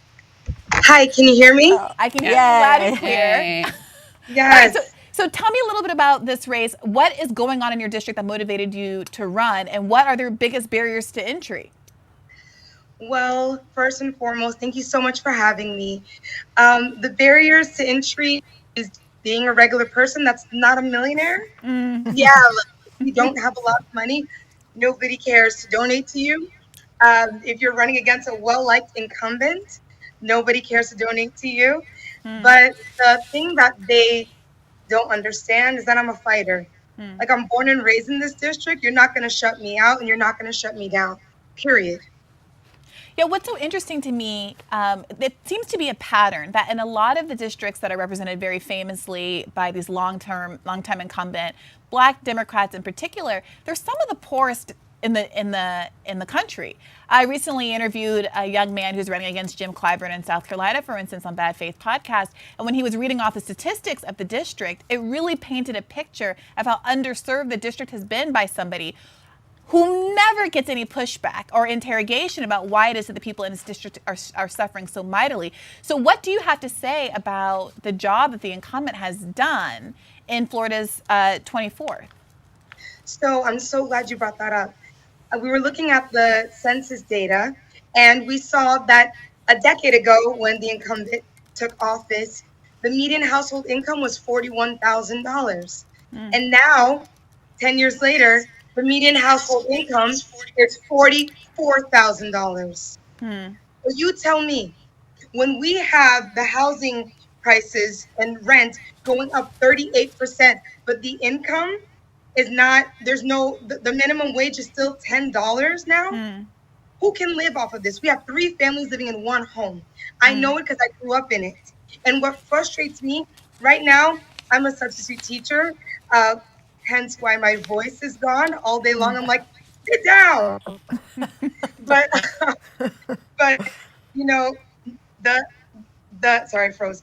The problem right now with the district is that people are tired, people are hungry, people are frustrated, and they're at the point where they don't even realize that all of their answers lies in their vote. They keep voting for the same person over and over and over again and not realizing that their situation has never changed. And the frustrating part is she's so well liked because of her hat. Oh, the woman with the hats? Of course I'm going to vote for her. And I said, oh, really? How's your job? Do you get time off? Do you have a raise? When was the last time you had a raise? How's your household? Do you have insurance? A quarter of our district doesn't even have health insurance. It's so frustrating to me to see people that continuously vote for the same people over and over and over again, and they are unhealthy, they are borderline broke, and at the end of the day, they can't even keep a roof over their heads for their kids. So I say all of that to say, I don't even know, and this is the first time I'm saying this, I don't even know if I'm going to be in the 24th district because Florida is so red that the gerrymandering here is going to push part of District 24 into a Republican district. Okay, so what does that mean for you in your race? That means that I have to wait another month or so until they decide what the new lines are going to be. Right now, Ron DeSantis is dead set on making sure that there are 18 plus Republican seats in Congress. And he's not budging. He's ready to veto anything that comes to anything that resembles minority districts getting their fair representation. you ran previously, and I was looking at your Ballotopedia, and it seems as though you ran as a third-party candidate the last time. Is that right? I did. I ran as a non-party affiliate, mainly because the Democratic Party was not letting me in. I'm a normal person, right? I'm a mother of 2 beautiful boys. I'm a teacher. I am a low-income family. And here I am trying to find my way into Congress. They weren't having it. And it was very hard for me to run as a Democrat. So I said, you know what? I don't need anyone to open up doors for me. If I have a window, I'll go through that window. And I ran as a non-party affiliate. It was the most rewarding experience because I felt at home there. I could challenge the Democratic Party and find people that actually resonated with that message.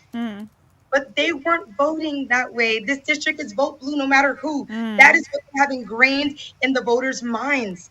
And I understand that people say, oh, you're running as a Democrat, you're a sellout. No, I'm not a sellout, because at the end of the day, Twitter is not going to win my election. The voters are going to win my election. I have to fight with the people in this district, and the people in this district, they're not at that point where they can accept an independent candidate. They can't. Help people who are listening to this understand how they can support you to break through, because it is an uphill battle. It sounds like there's a right-wing attack, and obviously you have to deal with the conservative, blue dog incumbent. What would help you the best? Do you need money for ad campaigns? Do you need money for staff and door knocking? What is it that could actually help you make a difference here? What would really make a difference is if these major companies, organizations that say that they support progressive candidates actually supported progressive candidates. And I'm just going to be real, because we have people like the Workers' Families Party, or we have people like Justice Democrats. We have all these amazing organizations, and they are still choosing to side with establishment Democrats. We need these major organizations to endorse candidates like myself. And I want to give a shout out also, because she's not here tonight on the panels, but Queen Johnson, running in New York, District 8. Queen Johnson is another one that, for an interview, for an endorsement, and they endorse a corporate Democrat over a progressive. We need organizations to back us up. Yeah. Well, Twitter isn't real life, but for those of you who are listening who want to start applying some of that pressure in the ways that Christine just described, please do that. Christine, thank you so much for joining us today, and I hope people follow you. Let people know where they can find you and continue to support you in your efforts. Thank you. You can find me on the streets knocking on doors, but online you can find me at christineforcongress.org. And I just want to say, this is the time to people in Congress. No one's going to fight for you if they haven't lived your experiences. This is the time for you to say enough is enough, and let's get people that resemble us. Thank you. Thank you, Christine. Wow. One of the people that Christine just mentioned is Queen Johnson in New York. And if you go to the seesthehouse.com and you look down at all the candidates, she's one of them on there, one of our endorsed candidates. You'll see her video. She's quite wonderful. That website is wonderful. I want to sing your praises for a second, Marianne, because you have done such an amazing job selecting all of these candidates. Thank you. And that website is so professional and is such an easy portal to access so much useful information about all of these candidates, from candidate videos, platform profiles, the whole thing. I really encourage people to go and visit. Shout out to Howie Klein and to Adam Christensen for putting all that together. So thank you guys. Yes, thank you. Thank you. Okay, Katie, you're up. All right, so we got another great candidate who I'm very excited to welcome into the fold. Shervin Azami is a dad, husband, public health activist, immigrant, and community organizer, and he's running for California's 32nd district. Shervin, welcome. Hi there, Katie. Can you all hear me okay? Yes, we can. Great.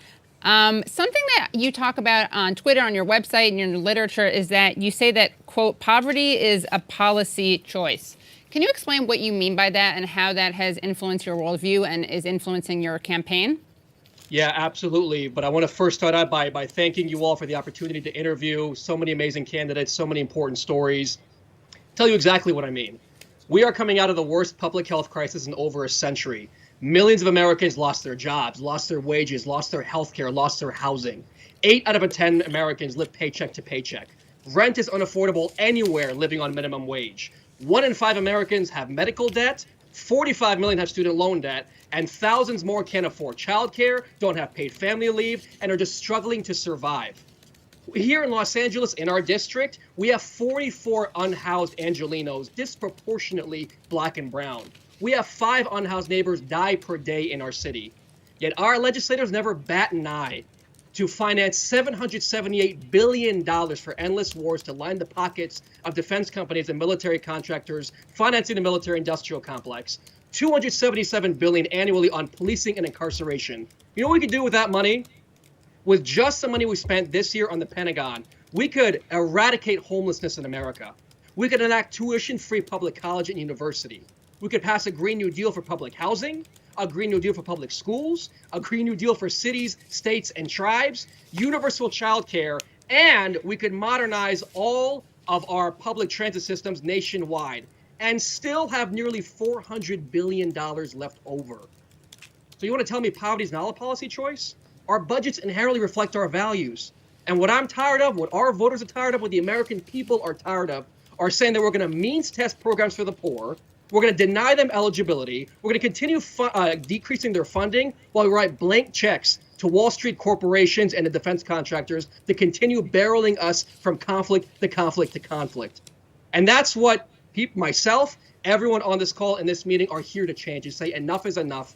Our democracy is in peril, and we have to take it back into the hands of working class people to uplift and empower working people, dismantle white supremacy, and end corporate welfare. And that's what our campaign's all about.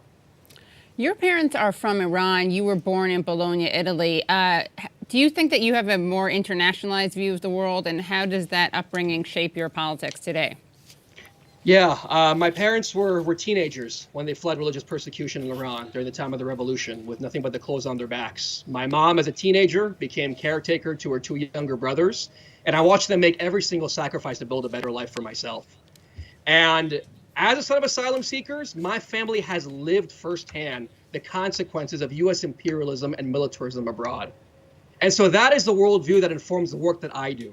And I always say I learned the power of responsibility from my mother, who worked in retail 7 days a week to make ends meet for our family, and the power of service of my father, who went back to school when he was already a physician in Italy, started from scratch here in America, went back to school, and became a primary care physician. And so looking through their struggles, and here in Los Angeles, where we have the largest population of Iranians outside of Iran, lovingly referred to as Tehrangeles, yet my opponent, the incumbent, still touts the fact that he voted against diplomacy and voting against the Iran deal. He still touts crippling economic sanctions. He has voted for both the wars in Iraq and Afghanistan. He voted against ending U.S. aid to the Saudi-led genocide in Yemen. And he never bats an eye to continue providing more and more and more money to the apartheid Israeli government. Our people are suffering.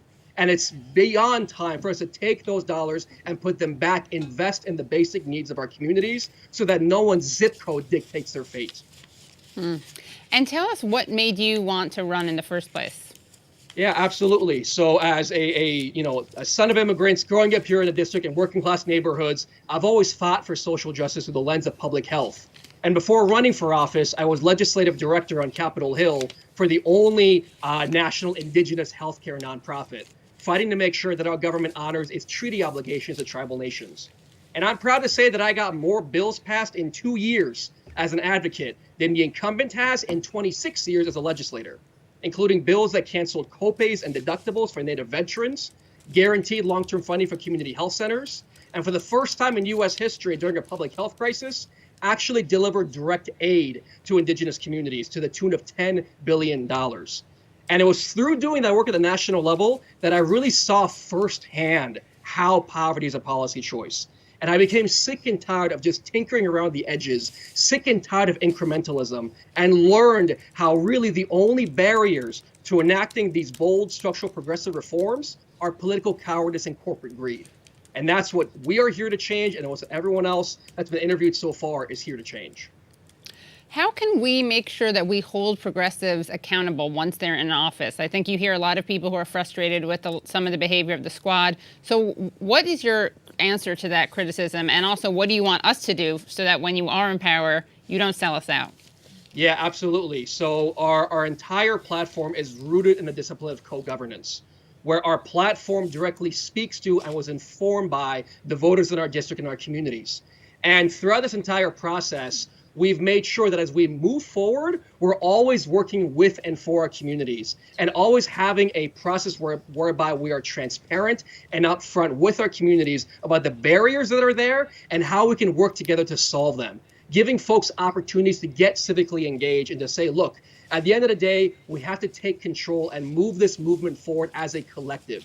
I reject the idea of any one person solving all of our problems. I don't believe in the savior complex. What I believe in is the power of the people.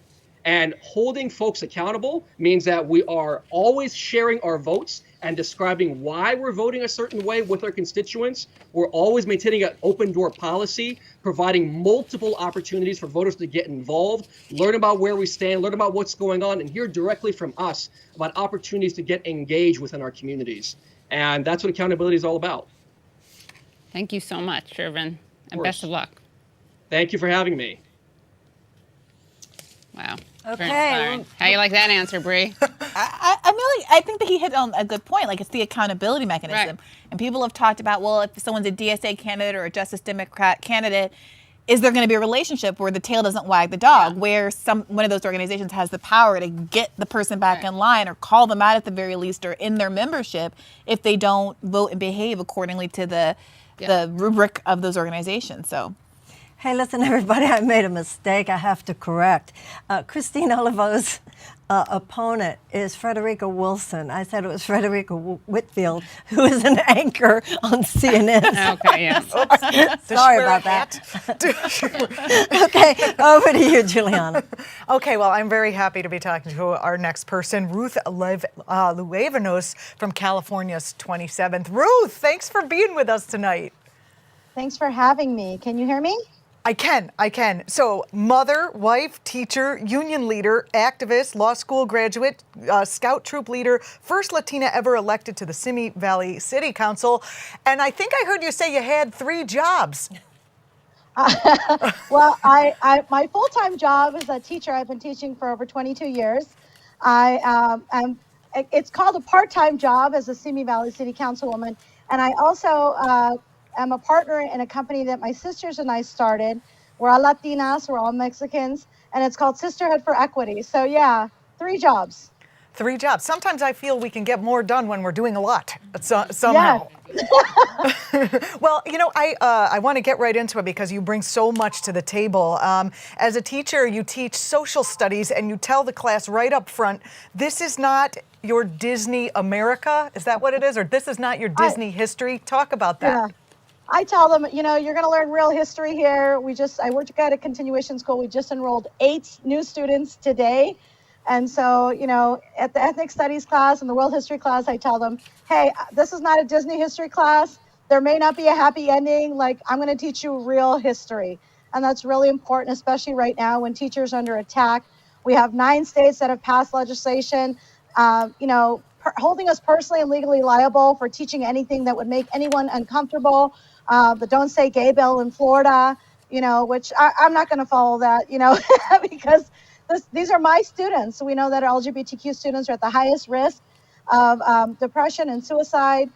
We know that our immigrant students need a place where they feel comfortable. Our intersectional students need places where they're comfortable. So teachers are under attack right now. We need one of us in Congress that's going to push back on that legislation, that's going to make sure that we can teach all the history, the real history. Absolutely. Let's talk about climate change. You've said that you want to tackle climate change with an emphasis on the environmental racism part. Can you talk about your platform around that?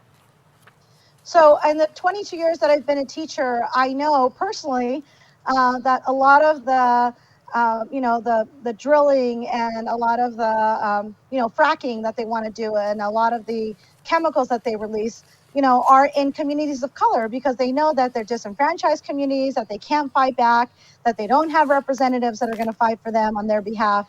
And so as someone who lives in Ventura County but works in Los Angeles County, I see this all the time, from the Aliso Canyon gas leak, where they won't even talk about, addressing all the people that have gotten cancer, to the Santa Susana Field Lab, a nuclear meltdown that happened less than 5 miles from my home, to the drilling and fracking that is happening all over Ventura and LA County. These are things that impact communities of color most disparately, and especially our students. You know, we have schools that are right next to places where they're dumping pesticides, where they're drilling, where they're fracking, and they think because they're low-income schools and they're students of color that no one's going to fight back. And the incumbent hasn't had an effective response to these things? No, quite the opposite. It's a big, you know, he's taken a lot of money from the defense industry. You know, Boeing is out there and Northrop Grumman is up there. I've been fighting a personal fight against Boeing, NASA, and the Department of Energy to clean up their nuclear mess at the Santa Susana Field Lab, specifically because we've had so many children that have died of cancer, so many friends and family that have died of cancer. I'm a cancer survivor myself, and I was just at a regional water board meeting fighting for them to stop the 300 carcinogens that are coming into our watershed here in Simi Valley and West Valley, because they forgave Boeing's $127,000 fine, even though Boeing made $86 billion in profit last year. So is it fair to ask someone to pay for, you know, $170,000, $200,000 in chemotherapy for cancer, but Boeing can't pay a $127,000 fine for discharging carcinogens into our water? That's not okay. No, it's not okay. Absolutely not. And it's so nice that you're bringing that right to the surface and that you're running on this great platform. And I wish you all the best. I hope that you win Ruth Luevanos on California's 27th district. You can go to seizethehouse.com and find out more information about Ruth. Thank you so much. And I look forward to hearing more from you. Thank you for having me. You're welcome. And once again, when you're looking at the seizethehouse.com site, go up to that donate button, please, and do what you can to help these people. Over to you, Briahna. You've got a great one next. All right. Well, we have Daniel Leaf of California's 37th District. He was a Culver City Vice Mayor. He became the first African-American member of the Culver City Council in over 100 years, a veteran of the U.S. Air Force and California Air National Guard. Daniel Lee, I think we're still trying to get connected to him a little bit. Here we go. I'm ready to roll. How are you doing? Welcome. I'm doing all right. How are you? I'm doing well. Look, you are a military man. I'm going to put the question straight to you because I know you can take it. A lot of listeners are probably wondering, what would you do differently than the members of the squad that some people feel like should have done more to advance progressive issues? Well, I think there's a lot that a number of members of the squad, and for that matter, members of the Progressive Caucus have said about the next generation and shepherding other people in. And I think we've seen the opposite from a lot of the most prominent members, and they've more or less been making friends with the establishment to some degree because they have other, aims. If it's AOC, maybe it's the New York Senate seat. If it's other members of the squad, it's longevity. And I think what we need to see, and I got to credit a lot of members of the squad were actually asking for this, for the Democratic Party to actually stick to its guns, for it to embrace its boldness, for it to put its body on the line as Cori Bush did and say, no, this country isn't just for rich people. This country is for working class people as well. I think voters respond to that. Voters respond to authenticity, and voters respond to politicians who can communicate that they know what they're going through. They know the material conditions that people live in from day to day, and that they haven't improved in decades. So to what do you attribute that centrist drift? Because a lot of folks sounded great before they got into Congress, right? But does seem to be this corrupting effect of being in Washington. How would you resist that effect, and where do you think that comes from? Well, I'll start with where it comes from. I think it's just the formula. It's the formula that Bill Clinton used. It's the formula that Barack Obama used. And it's something that I like to talk about, like in the present day, is the difference between a progressive and a faux-gressive. Bill Clinton Barack Obama, incredible orators. They can bring you to tears even if you think they're full of shit. But Leo men, am I right? Hello. they know what they're doing when it comes to that. When it comes to the actual policy that they push forward, and this is something that Democrats, long after, whether that be speakers of the House, leaders of the Senate, presidential candidates have done. They've used this lofty language to talk about minuscule piecemeal advances, to talk about incrementalism, essentially, to frame incrementalism and the type in the prose of the type of systemic change that we all have known for a while that we need. And I think the American electorate has been seduced by that, whether that be at the presidential level or the congressional level, because that's the formula. That's how you get in. That's how you stay in. You say the lofty things, and then you do the same things that you've done over and over again. And as a result, people at the bottom, income inequality gets worse. The climate crisis gets worse as we say we're doing something, but then, approve all of these oil and gas permits in the Gulf of Mexico, which of course were thankfully struck down, but I'm sure they'll be back. It's talking out of two sides of your mouth, and it's almost like politics 101, but it comes in different guises each generation. Well, Daniel, but this is the frustrating thing. So much of the narrative going into 2018 was the reason these candidates ultimately disappoint us is because they take corporate money. Then in 2018, 2020, we got this influx of candidates who don't take any corporate money. And I want to be clear, there are substantive, meaningful differences between them and the traditional blue dog Democratic candidates. And yet they still don't seem to be ringing the alarm bell and taking on an adversarial approach to politics the way we expected. You're hailing from California. We just recently saw this California Medicare for All bill fail.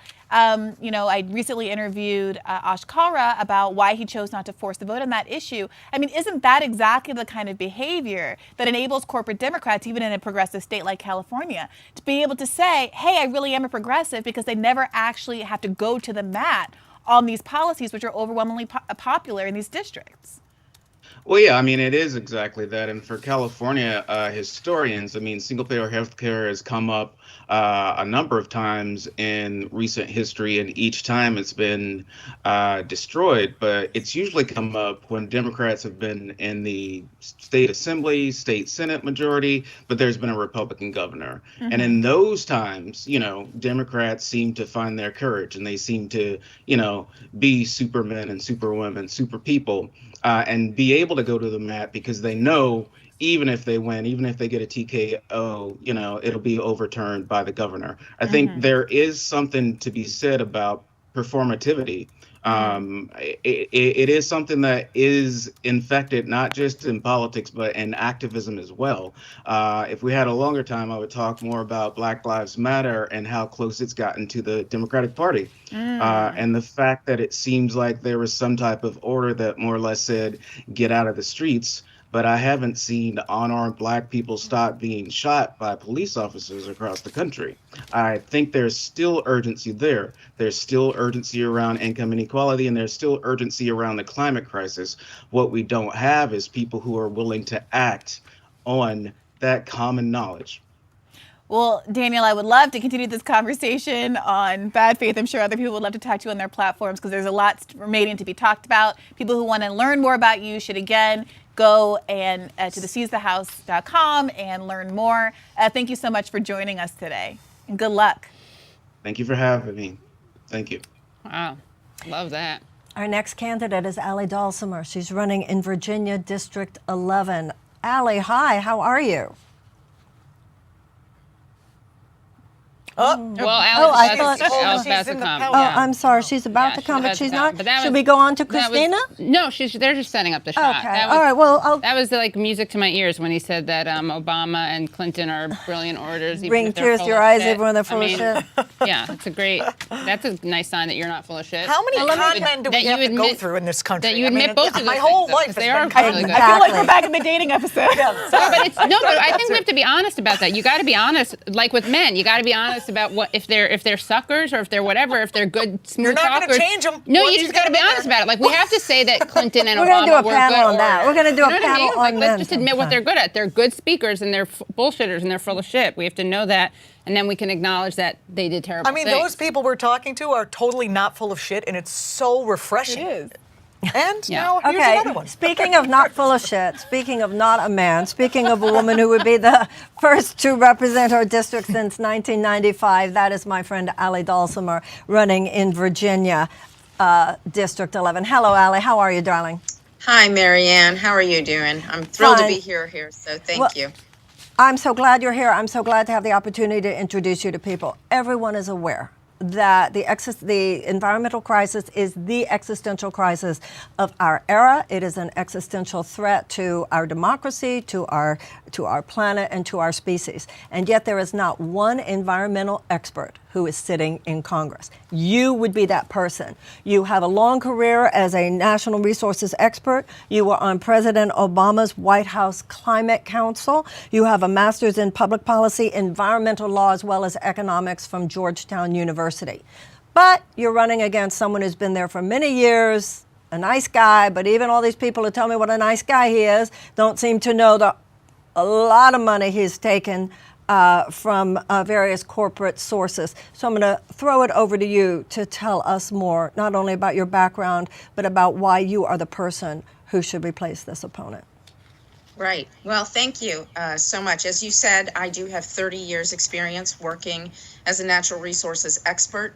I've developed and established several national and international conservation initiatives. I've received a number of awards, including the Al Gore Hammer Award. I did serve on the Obama Climate Task Force. I've authored or co-authored over 50 subject matter publications. And the fact is that I actually have more climate and natural resources expertise than anyone, not only serving in Congress, but than anyone who's ever run for Congress. And when the climate crisis is existential, meaning our existence is at risk, we have got to have people like me in Congress. That's exactly right. We have got to have people like you in Congress. Your opponent has been there for how long? My opponent has been there for well over a decade. And I'll tell you that in that time, he has passed exactly one piece of substantive legislation. He's in the top 10 for taking money from companies that profit from war, and then, not surprisingly, has voted for every war and for every DoD budget increase. With one exception, he has never faced a Democratic primary. So it's been very interesting watching this race and watching how he has pivoted and changed and evolved because I am in this race, which is positive, but it's not enough. And it's not enough because even though people know who he is, they don't really know where he stands on issues, not least of which because he does tend to mislead them about his positions. For example, he says he supports healthcare, but he's on record as saying he will never support Medicare for all. He says that he is for the Green New Deal, but he takes money from oil and gas companies. He says that he is for voting rights, but he voted against the amendment to restore voting rights to the incarcerated and the post-incarcerated. And in terms of the environment and the oil and gas, I mean, I've signed the No Fossil Fuel Pledge. I've signed the Activate Virginia Green Pledge. It's why I'm a Virginia Green New champion, Virginia Green New Deal champion, and he is not. So I think you have to look at actions, which always speak louder than words. I think it's just indisputable. How could anyone argue with the fact that we need somebody in Congress with your kind of understanding and expertise when it comes to environmental issues? There are people making choices about our environment who really know very little about the science, have very little background in knowing what needs to be done. And it's one thing to call in people who are advising you, but we need people actually sitting in those chairs who would do the work. You have this background, you know what to do. And to all of you who are listening to Allie, I hope you'll go to that donate button. I hope that you will check out her website. I hope that you will do everything you can to help get this woman to Congress. Because that's really what's going on here in a case like this, Allie, isn't it? It's just you can get there if enough of us help you get there, right? That's exactly right. I mean, we need people to come together to recognize that we have to prevent corporatists like my opponent from saying that they support supporting the people, but really don't. You know, if someone had said to me 2 years ago that I would be running for public office, I probably would have laughed in their faces, because the reality is that I am not doing this because I want power or influence. I'm doing it because there was a need and because it was the right thing to do and because no one else was stepping up. So I did. I stepped up because I needed to be the change that I wanted to see. And I think that if we all step up and do what we need to do, together we can do it.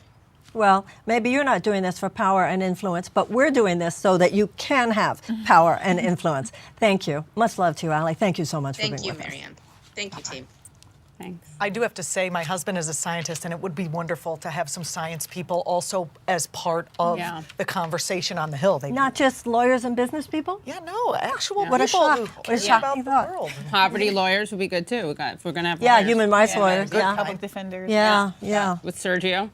I feel like we're like like I got to raise more money for my guy. I'm like, Sergio, Sergio. right. Sergio's a poverty lawyer. Well, you know how to do it. Tell people to go to that donate button, Watch seizthehouse.com. the rest of our shows. We have other shows because we're all going to be having these people on, right? Yeah, 'Cause the that's true. conversations I hope have you to will. go And also, there's so many further. other people. Maybe a girl who would be the first transgender she's great. She's member running of against Adam Congress. Schiff. She's absolutely fantastic. We just were so filled with people. But please check out all the people on the seizthehouse.com site.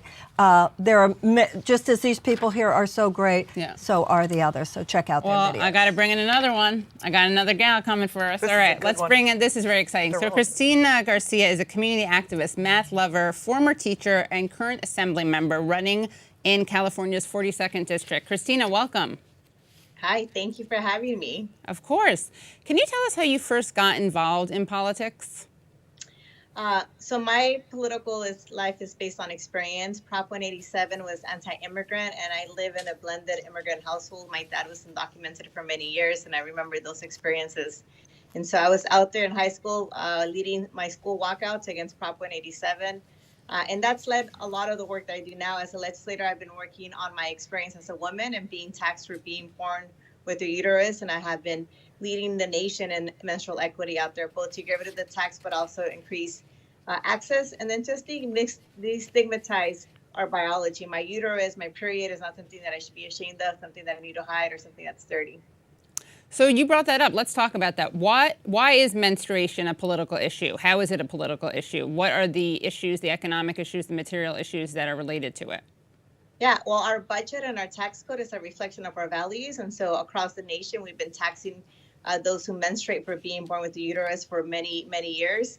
And I think it's a reflection of how we don't value women, how we don't value menstruators. And we've been told that it's something that's dirty. And I think all of that rhetoric is how we are controlled and how the patriarchy keeps us down in reality out there. And so we get to work on tax code to get rid of taxes. We get to work on tax code to improve access. But really, I get to use my soapbox to talk about issues that maybe are scary to people, but that are long overdue. And so I haven't been afraid to do the work for a long time. I tell people I'm a workhorse and not a show horse. I'm running against a show horse who will tell you everything you want to hear, but when it comes down to doing the work, he does the opposite. When I was fighting to shut down incinerators in my community, he was fighting to get one permitted in his community out there. Now suddenly he's trying to say he's about the environment, environmental justice, because it's the cool thing to say, because we all have to be a progressive in California. And can you talk about the massive corruption scandal that took place in Bell Gardens, the city which you're based in? Yeah, so my area has been dubbed the corridor of corruption, and we have many local electeds who have taken advantage of the community and have stolen millions of dollars along the way. In 2011, when the LA Times wrote the story about the city manager earning nearly $1 million, community members and I got together to start Basta, and we forced a recall. We got tax dollars back. We got a whole new government in, and we've been doing the work. And now that city has been deemed one of the most transparent and has the most sunshine in the state. I didn't know how to organize. I'm a math teacher by trade. I love numbers. But I think just like the rest of my community members, we talk about Mexican ingenuity and immigrant ingenuity. When there's a need, we just step up and we do the work that we have to do and we figure it out. Failure has never been an option.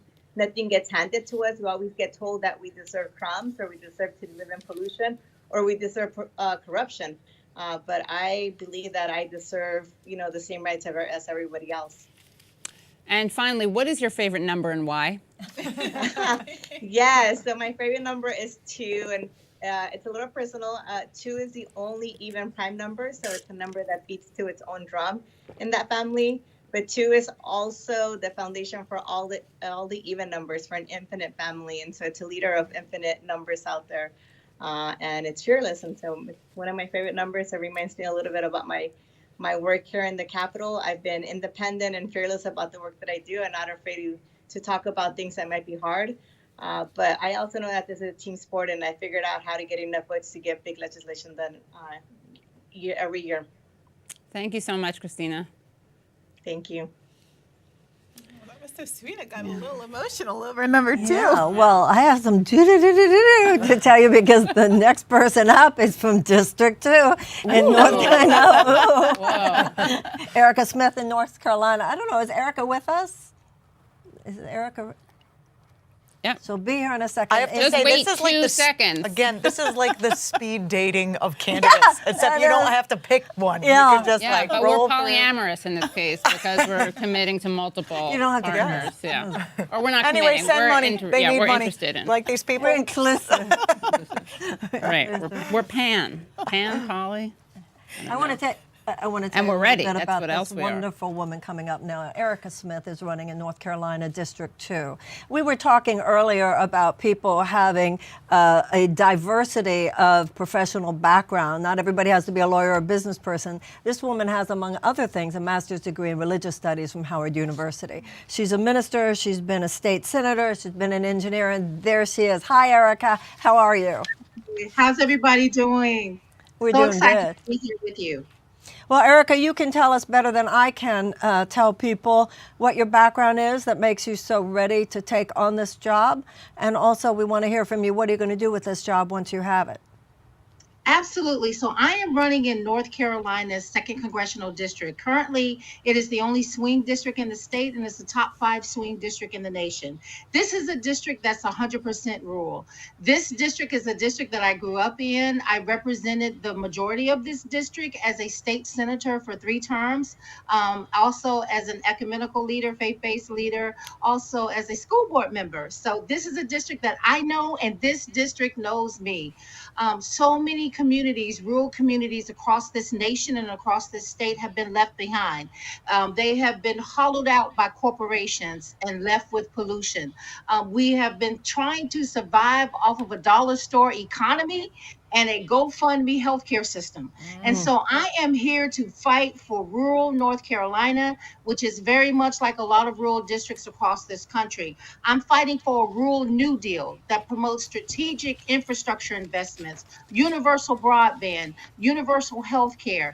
I'm fighting for good paying jobs, a Green New Deal that will not only bring millions of good paying jobs, but also allow us to build the energy system of the future.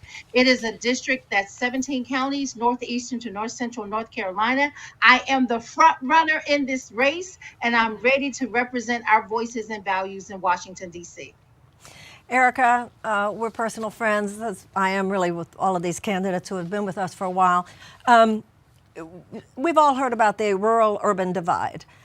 When I ran for president, I was very moved by some of the stories I would hear in rural America, particularly by local mayors. And I learned some history that I had not known before. I learned that before the 1980s, local banks would be really good with farmers. Farmers would say, I didn't have such a good year. The local bank would say, fine, you'll make it up next year. It was during the 1980s when the whole Reaganomics thing happened, the corporate takeover began in earnest. Huge banks would come in that did not have that kind of mercy, did not allow for that kind of flexibility. And what I learned was that banks at that time used to give grant money as well as loans in order to help these rural communities.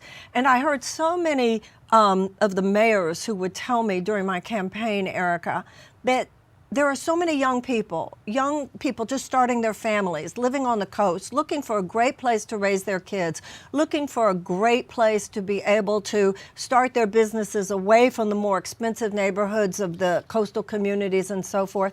And these mayors were saying, we have everything. If only we had the money, if only we could get the grants, if only we could get the loans to have a better sewage system, to have better sidewalks, to have better electric grid, to have better broadband, to have better schools, etc. I really was so impacted by that. Tell me what you're going to tell people when you are in Congress about the needs of rural America and why it is such an important investment for the country as a whole to allow rural America to be all that it can be. I love Representative Ayanna Pressley as well as Nina Turner, who talk about the proximity to pain. I'm able to articulate the needs of the rural community because I share those. I share that common pathway. I grew up on my family's farm. This is a farm that has been in my family since my great grandfather, who lived to be 112 years old. He passed away in 1998, but he purchased the land that his parents were enslaved on. Oh my gosh. Not so long ago. I watched the generations of my family members, my grandparents, my great grandparents, give their sweat, their blood, their tears, give everything they had to hold on to this land. I know the struggle for farmers. Farmers have not been provided, particularly minority farmers and women farmers in this area and all across the nation. They have not had the equity and access to the grants. And so I know that I can speak firsthand for those families. The Democratic Party, we have to move toward fighting for working families all over this country, all over this state. So I take that experience with me. My mother grew up on a dirt road. My mother is an octogenarian. She's 82 years old now. Guess what? I grew up on the dirt road that my mother grew up on. It is 2022. That dirt road is still unpaved. I am going to fight to pave roads of opportunities for rural people who have been left behind. That is why I'm fighting for a rural New Deal, which takes a bold action plan to address climate change. I represent in this district, there's the oldest town that was a town that was a municipality, the first municipality of African slaves. And so these African slaves founded the town, incorporated the town of Princeville in Edgecombe County in North Carolina. That community has been flooded out with these 100-year floods that have been coming every 2 years. Hurricane Matthew, Hurricane Floyd, really decimated these communities. They need a fighter in Washington, D.C. who understands a Green New Deal, a rural New Deal that focuses on strategic investments in rural North Carolina so that we can build the economy we deserve. Well, we hope that you will be there to be that voice for rural America. We hope that Allie will be there as well. The two of you can work together, her on the environmental aspect, not only what the farmers are experiencing in terms of the environment, but so many of the ways that farmers in America, big agriculture, et cetera, coming in there and just decimating this segment of our population, hurting our food, hurting our land, and obviously hurting those people. God bless you. Hope you'll get in there. Remember, everybody, that's Erica Smith, and that's North Carolina District 2.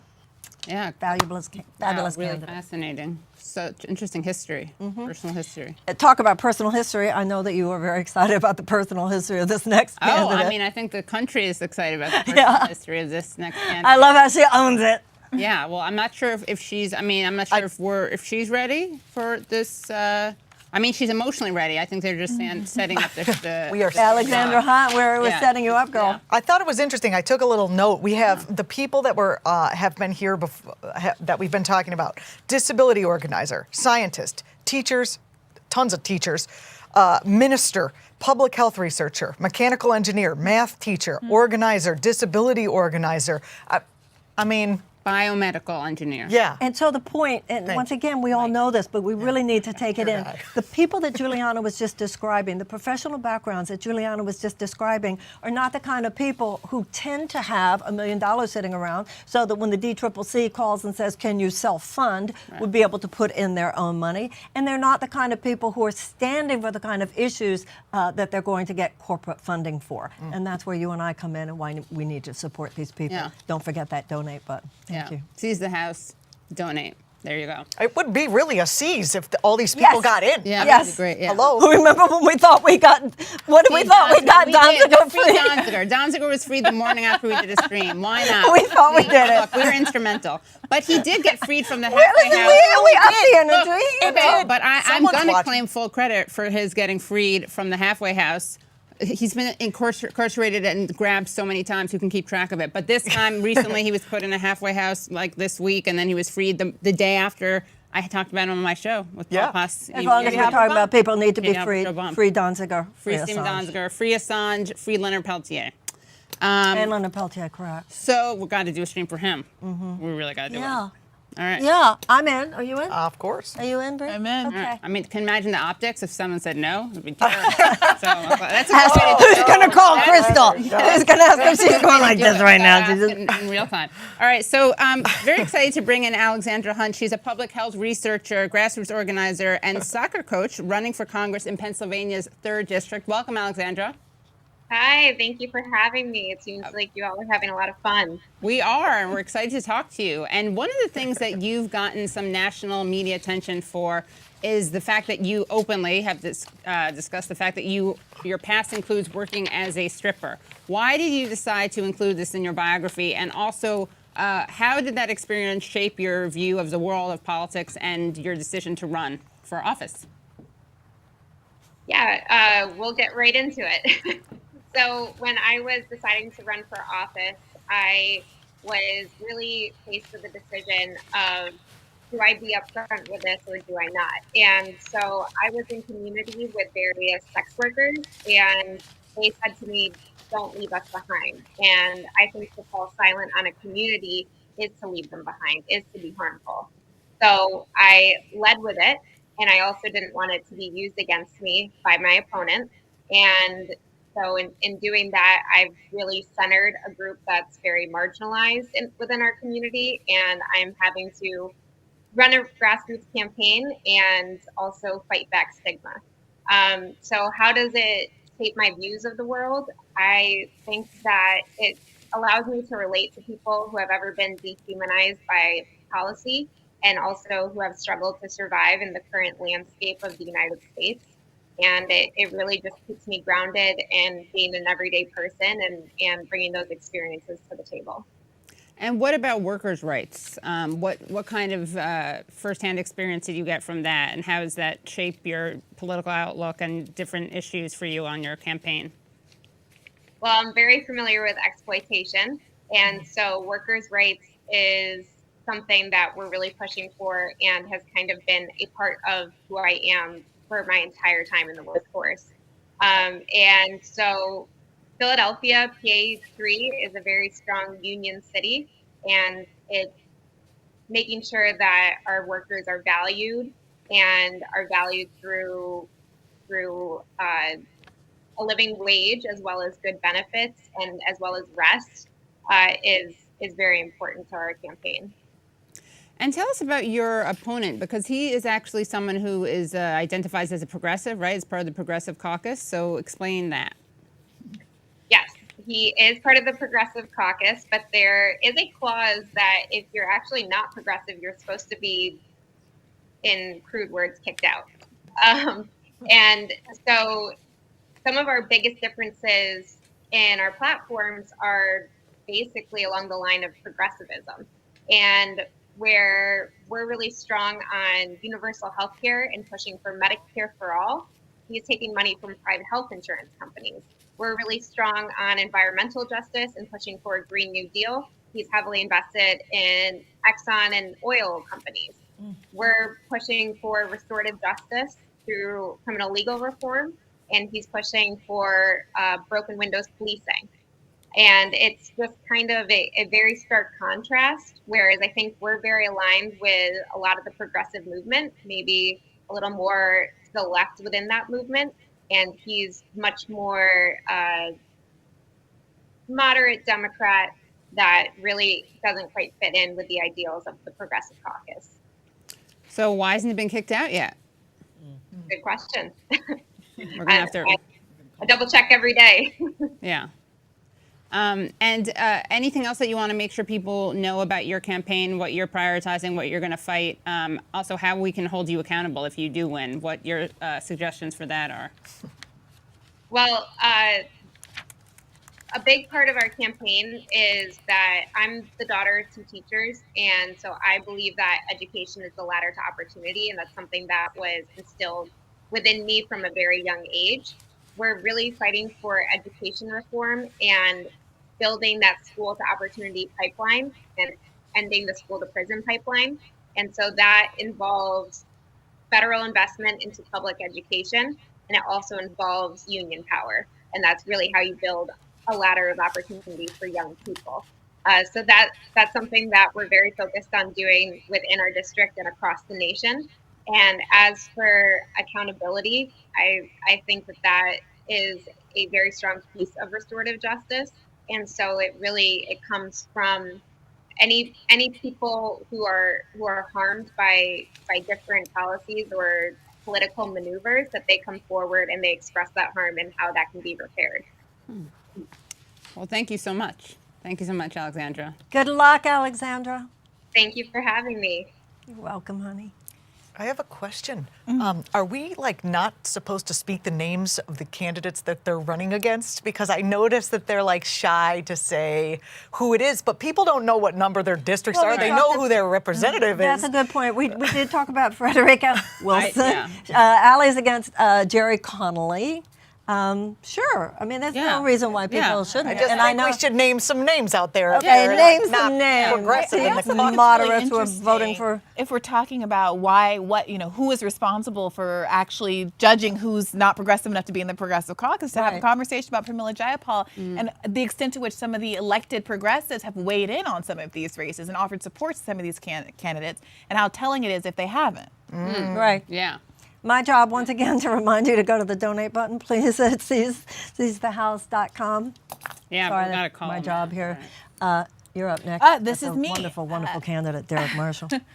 I am excited to introduce Derek Marshall from California's 23rd District. He is a community organizer. Welcome, Derek. Thank you, Briahna. It's great to be here. Okay, so tell us a little bit about what your district is like and what you've seen in your district that made you want to run. Yeah, for sure. So our district is the 23rd district in California. It is not Kevin McCarthy's district. With redistricting, we have all new numbers. In fact, I see our old number listed right here. I'm pointing to the wrong way, but California 8 is not the district. It's California 23. Our district is super iconic. It's Route 66. It's the Mojave Desert, and for those folks from Southern California, it's Joshua Tree, it's Big Bear, it's Lake Arrowhead. And our district is super diverse. We've got everything here. We've got wealthy white folk, and we've got working class white folk. We've got working class communities of all colors, shapes, and sizes. And it really reflects the nation. One thing I like to say is that we're the front lines of global climate change, and we're also the front lines of the solution to global climate change. So, Derek, help me understand what's going on in California, because, I'm an East Coaster. I hear the things about California. It's a liberal bastion, blah, blah, blah. Bernie did win it. And then I see things like what happened earlier this month with the California Medicare for All bill. And talking to Ash Kalra, really painted a different picture of who gets elected in the state. Apparently, only 2 members of the assembly don't take corporate money. There seems to be a willingness to only kind of performatively talk about the progressive ideals that the majority of Californians actually support. But there seems to be absolutely no pressure to make people act and vote in a way that's in line with those values. What do you see as the problem there? Absolutely. I think you hit the nail on the head. I've been a Medicare for All activist since SB 562, which was the last attempt that we had here in California to pass the single payer system. Have also, used our campaign's bully pulpit to really elevate consciousness around AB 1400. And what I can say is, from an optimistic perspective, is that we're definitely moving in the right direction. If you take a look at where the progressive movement is today, compared to where it was, even 5 years ago, it's a lot stronger. 5 years ago, when SB 562 was being blocked by Speaker Rendon, there was there was lots of Democratic clubs. It was a controversial thing to be in favor of a single payer healthcare system. Now here we are, 5 years later, 2022, and suddenly, my county, for example, San Bernardino County, voted unanimously to support AB 1400. So I think that we're moving in the right direction. I think that what we need to continue to do is, A, get electeds into power that are going to fight like hell for things like AB 1400, and we need to remind all of us elected that there's a place, and absolutely a place for the street in pushing and holding us accountable once we get elected. Now, some people think that it's a bit of a shell game, right? That, people will let policy go as far as it can if it's ultimately going to get blocked. If there's a Republican governor, for instance, and it's going to get struck down. People talk about the rotating villain scenario in Congress right now, where it's not really Manchin and Sinema, they're just the fall guys. And some folks say that's what's going on now and why the vote wasn't actually forced on AB 1400. That same question is going to get applied to you and every other progressive who ends up in Congress.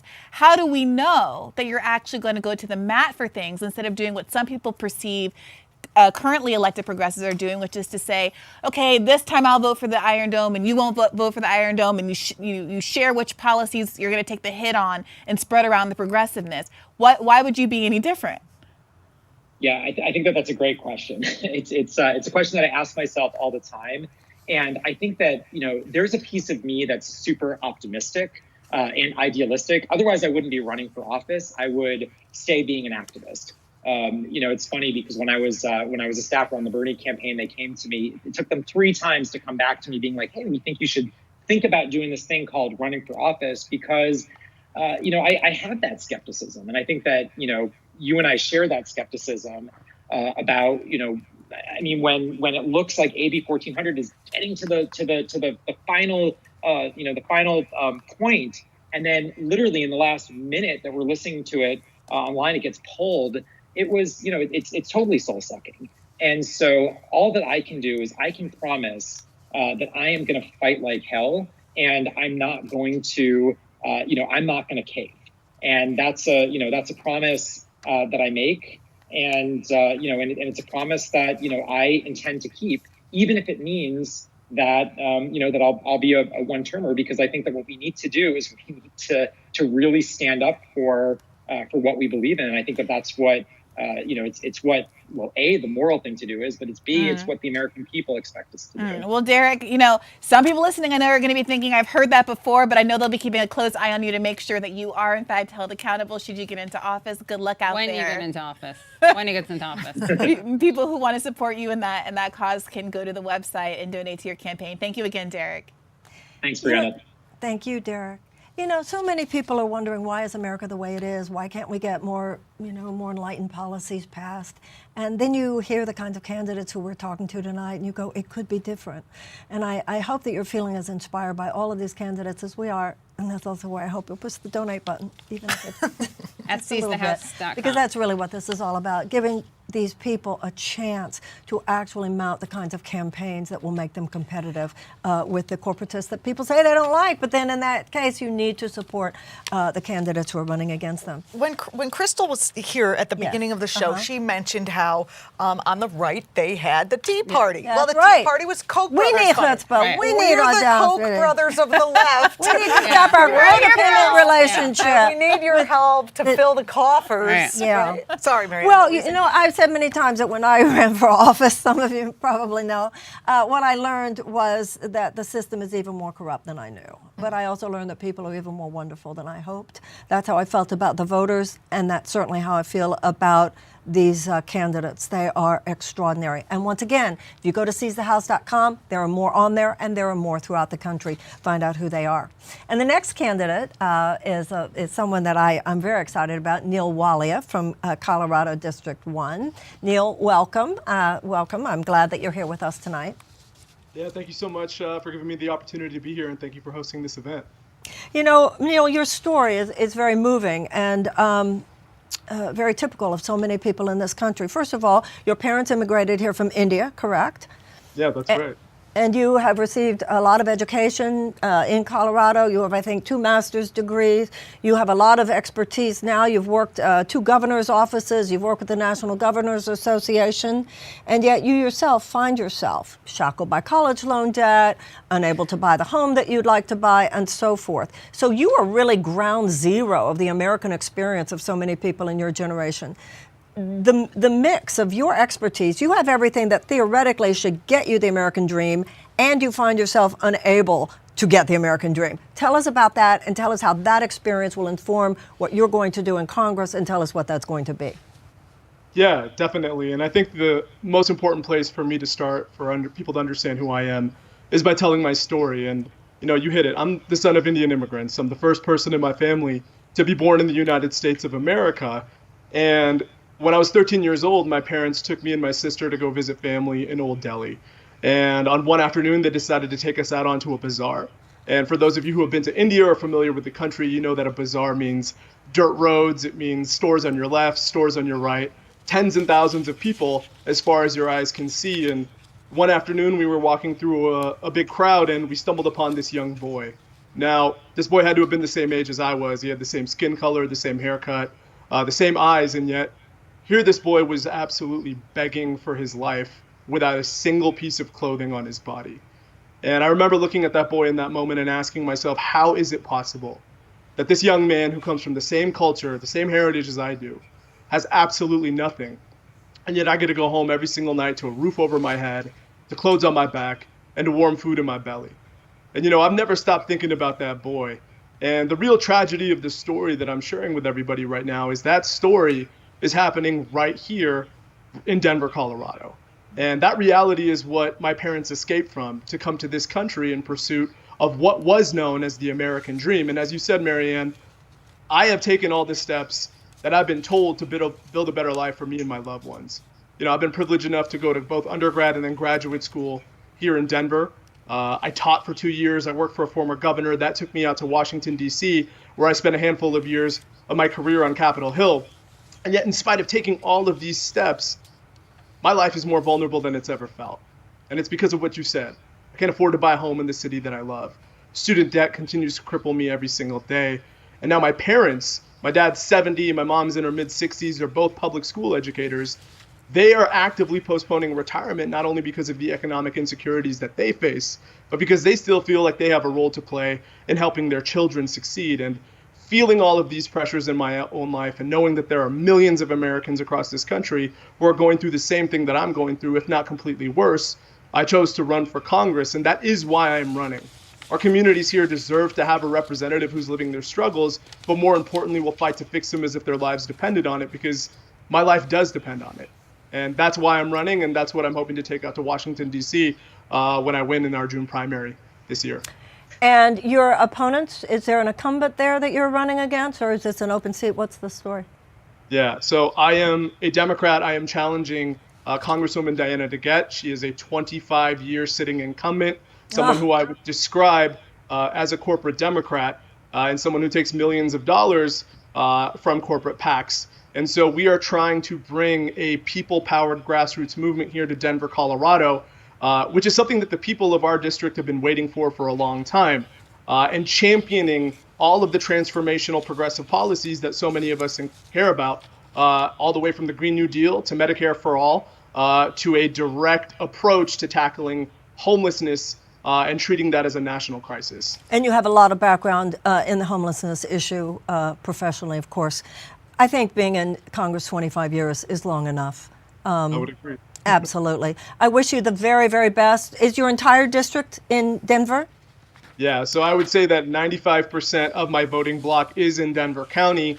And thank you so much again for the opportunity. And to everybody who's listening, please help me make history here in the Mahi City by electing the first person of color to ever represent this district, but more importantly, the only representative in all of Colorado at the federal level who does not take corporate money. Thank you all again.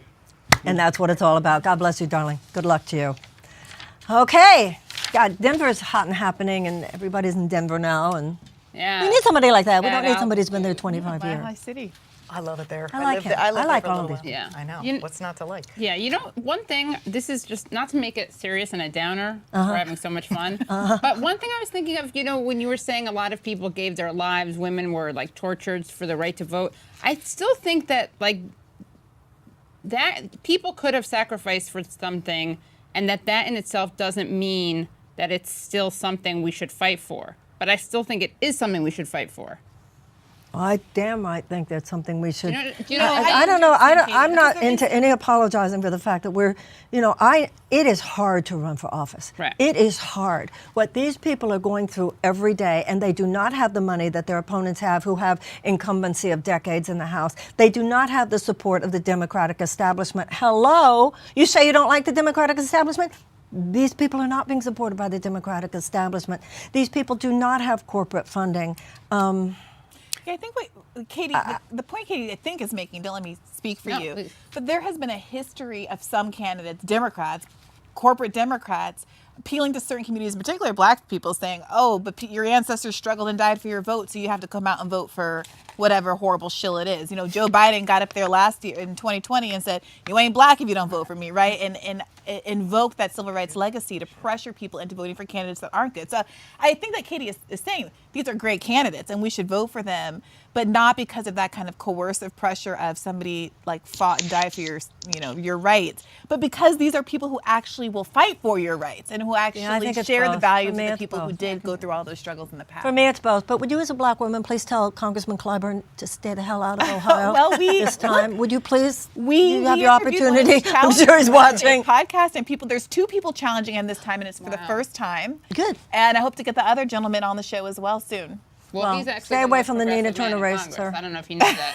about Jim Clyburn is the most progressive person in the entire House of Representatives. That is according to research conducted by Jim Clyburn. I like his daughter. He has a very, very nice daughter. Our next candidate is our last candidate of the evening, and I'm sad to say that, but I'm happy that she is able to be here. Melanie D'Arrigo from New York's 3rd District on Long Island. Are the progressives on Long Island still? I have no idea. I'm sorry. I really wanted to test out my Long Island accent. That's violence. That's violence. Listen, well, firstly, thank you so much for having me. It's such an honor to be here with you. I just want to give a quick shout out to Marianne's jacket because it is amazing. I got it in Austria, so it's not American. Sorry. Absolutely beautiful. Thank you. Yes. Beautiful. See, on Long Island, that would go people would love it. Oh, purple, yeah. People would love it. So I understand that Long Island is having a blue wave because a lot of young families are moving out and they are bringing their progressive values with them. I also understand that you ran against the incumbent there who is now out of the race. He's running for governor, right? That's right. All of the money, I just want to make, because you're really a good example candidate, like we're asking people to give money to you and to the other candidates that were here. And sometimes people at home will be like, well, what are the odds? And you could but you are the example of why you give money, because you didn't win that race last time, but you did use all of that time to build up the name recognition. You got, 30% of the voting public? Yeah. I mean, you don't need that much more in order to win. That's only 20% more. So, any person we're supporting here tonight, it's about forwarding this movement in addition to locking up those seats. So sorry for the plug about the money on your time, and I'll definitely give you the time. But I think she wants the money. She wants the money. You will take it. She wants the money. Talk about what's going on in your district. Do you think the folks are there enough people who are going to support things like Medicare for all, the Green New Deal, the different things that progressives want? Yes, when I think Long Island, I don't think that. Well, listen, I will tell you, as you mentioned, we ran for this seat in 2020, and I think that I'm very representative of Long Island. I'm a lifelong Long Islander. I'm a mom. I'm a community organizer, and we've been building in this district for years. And while you're partially right, in 2020, when I first ran, folks told me that I was crazy for running on Medicare for all, that a progressive could never win. Lo and behold, not only was I the first progressive to run, but also the first woman will be the first woman elected to the seat, which is both infuriating and exciting. But fast forward to today, where, as I said, we've been building for years in this district, and now issues like Medicare for all are polling at the very top. we have changed hearts and minds in this district, and we have done it by doing the hard work of reaching out to our community members, knocking on doors, holding teach-ins and rallies and protests. And I think we've been really successful with the education model that we have enacted here. And certainly we're reaping those rewards right now. So we're very, very excited for our primary in June and what that will mean for New Yorkers and the rest of this country, because I certainly know that healthcare is a human right and everybody deserves it and we need it. We live on an island here. I live on an island. So the climate crisis is coming for all of us. Like it or not, it is here and it's only getting worse. So, this is an issue that I think can really unite us as a country. I know that we certainly have some folks that don't believe in the science, but it's very hard to counteract the negative effects of climate change that we're seeing in communities across this country. So we're hoping to build some bridges there and come together and make this district certainly a real model for climate resiliency. Well, I hope so, and I appreciate your time coming on the program today. Melanie, I'm sorry we're very short on time, but everyone please support Melanie Diargo at on New York 03, District 03, and we'll have to have you back on our programs, and we'll talk a little bit more. So thanks so much for coming on. I appreciate it. Thank you so much. Have a wonderful evening. You too. In addition to thanking my wonderful colleagues here, Julianna Forlano and Katie Halper and Briahna Joy Gray and Krystal Ball, who was with us earlier, I want to thank all of you who have stayed with us, who have watched even part of the live stream. I hope that you will continue this conversation with your friends on your platforms. Please tell people about it. Tell people to go to seizthehouse.com. I hope that you will give generously. We all know what's going on here. The United States has a higher poverty rate than any other advanced nation. We have a higher incarceration rate than any other advanced nation. We have 1 in 4 Americans who cannot even afford to fulfill the prescriptions that have been given to them by their doctors. We are the only advanced nation that does not have some form of universal health care. We know what the climate crisis is. We know the huge income inequality greater than it has ever been.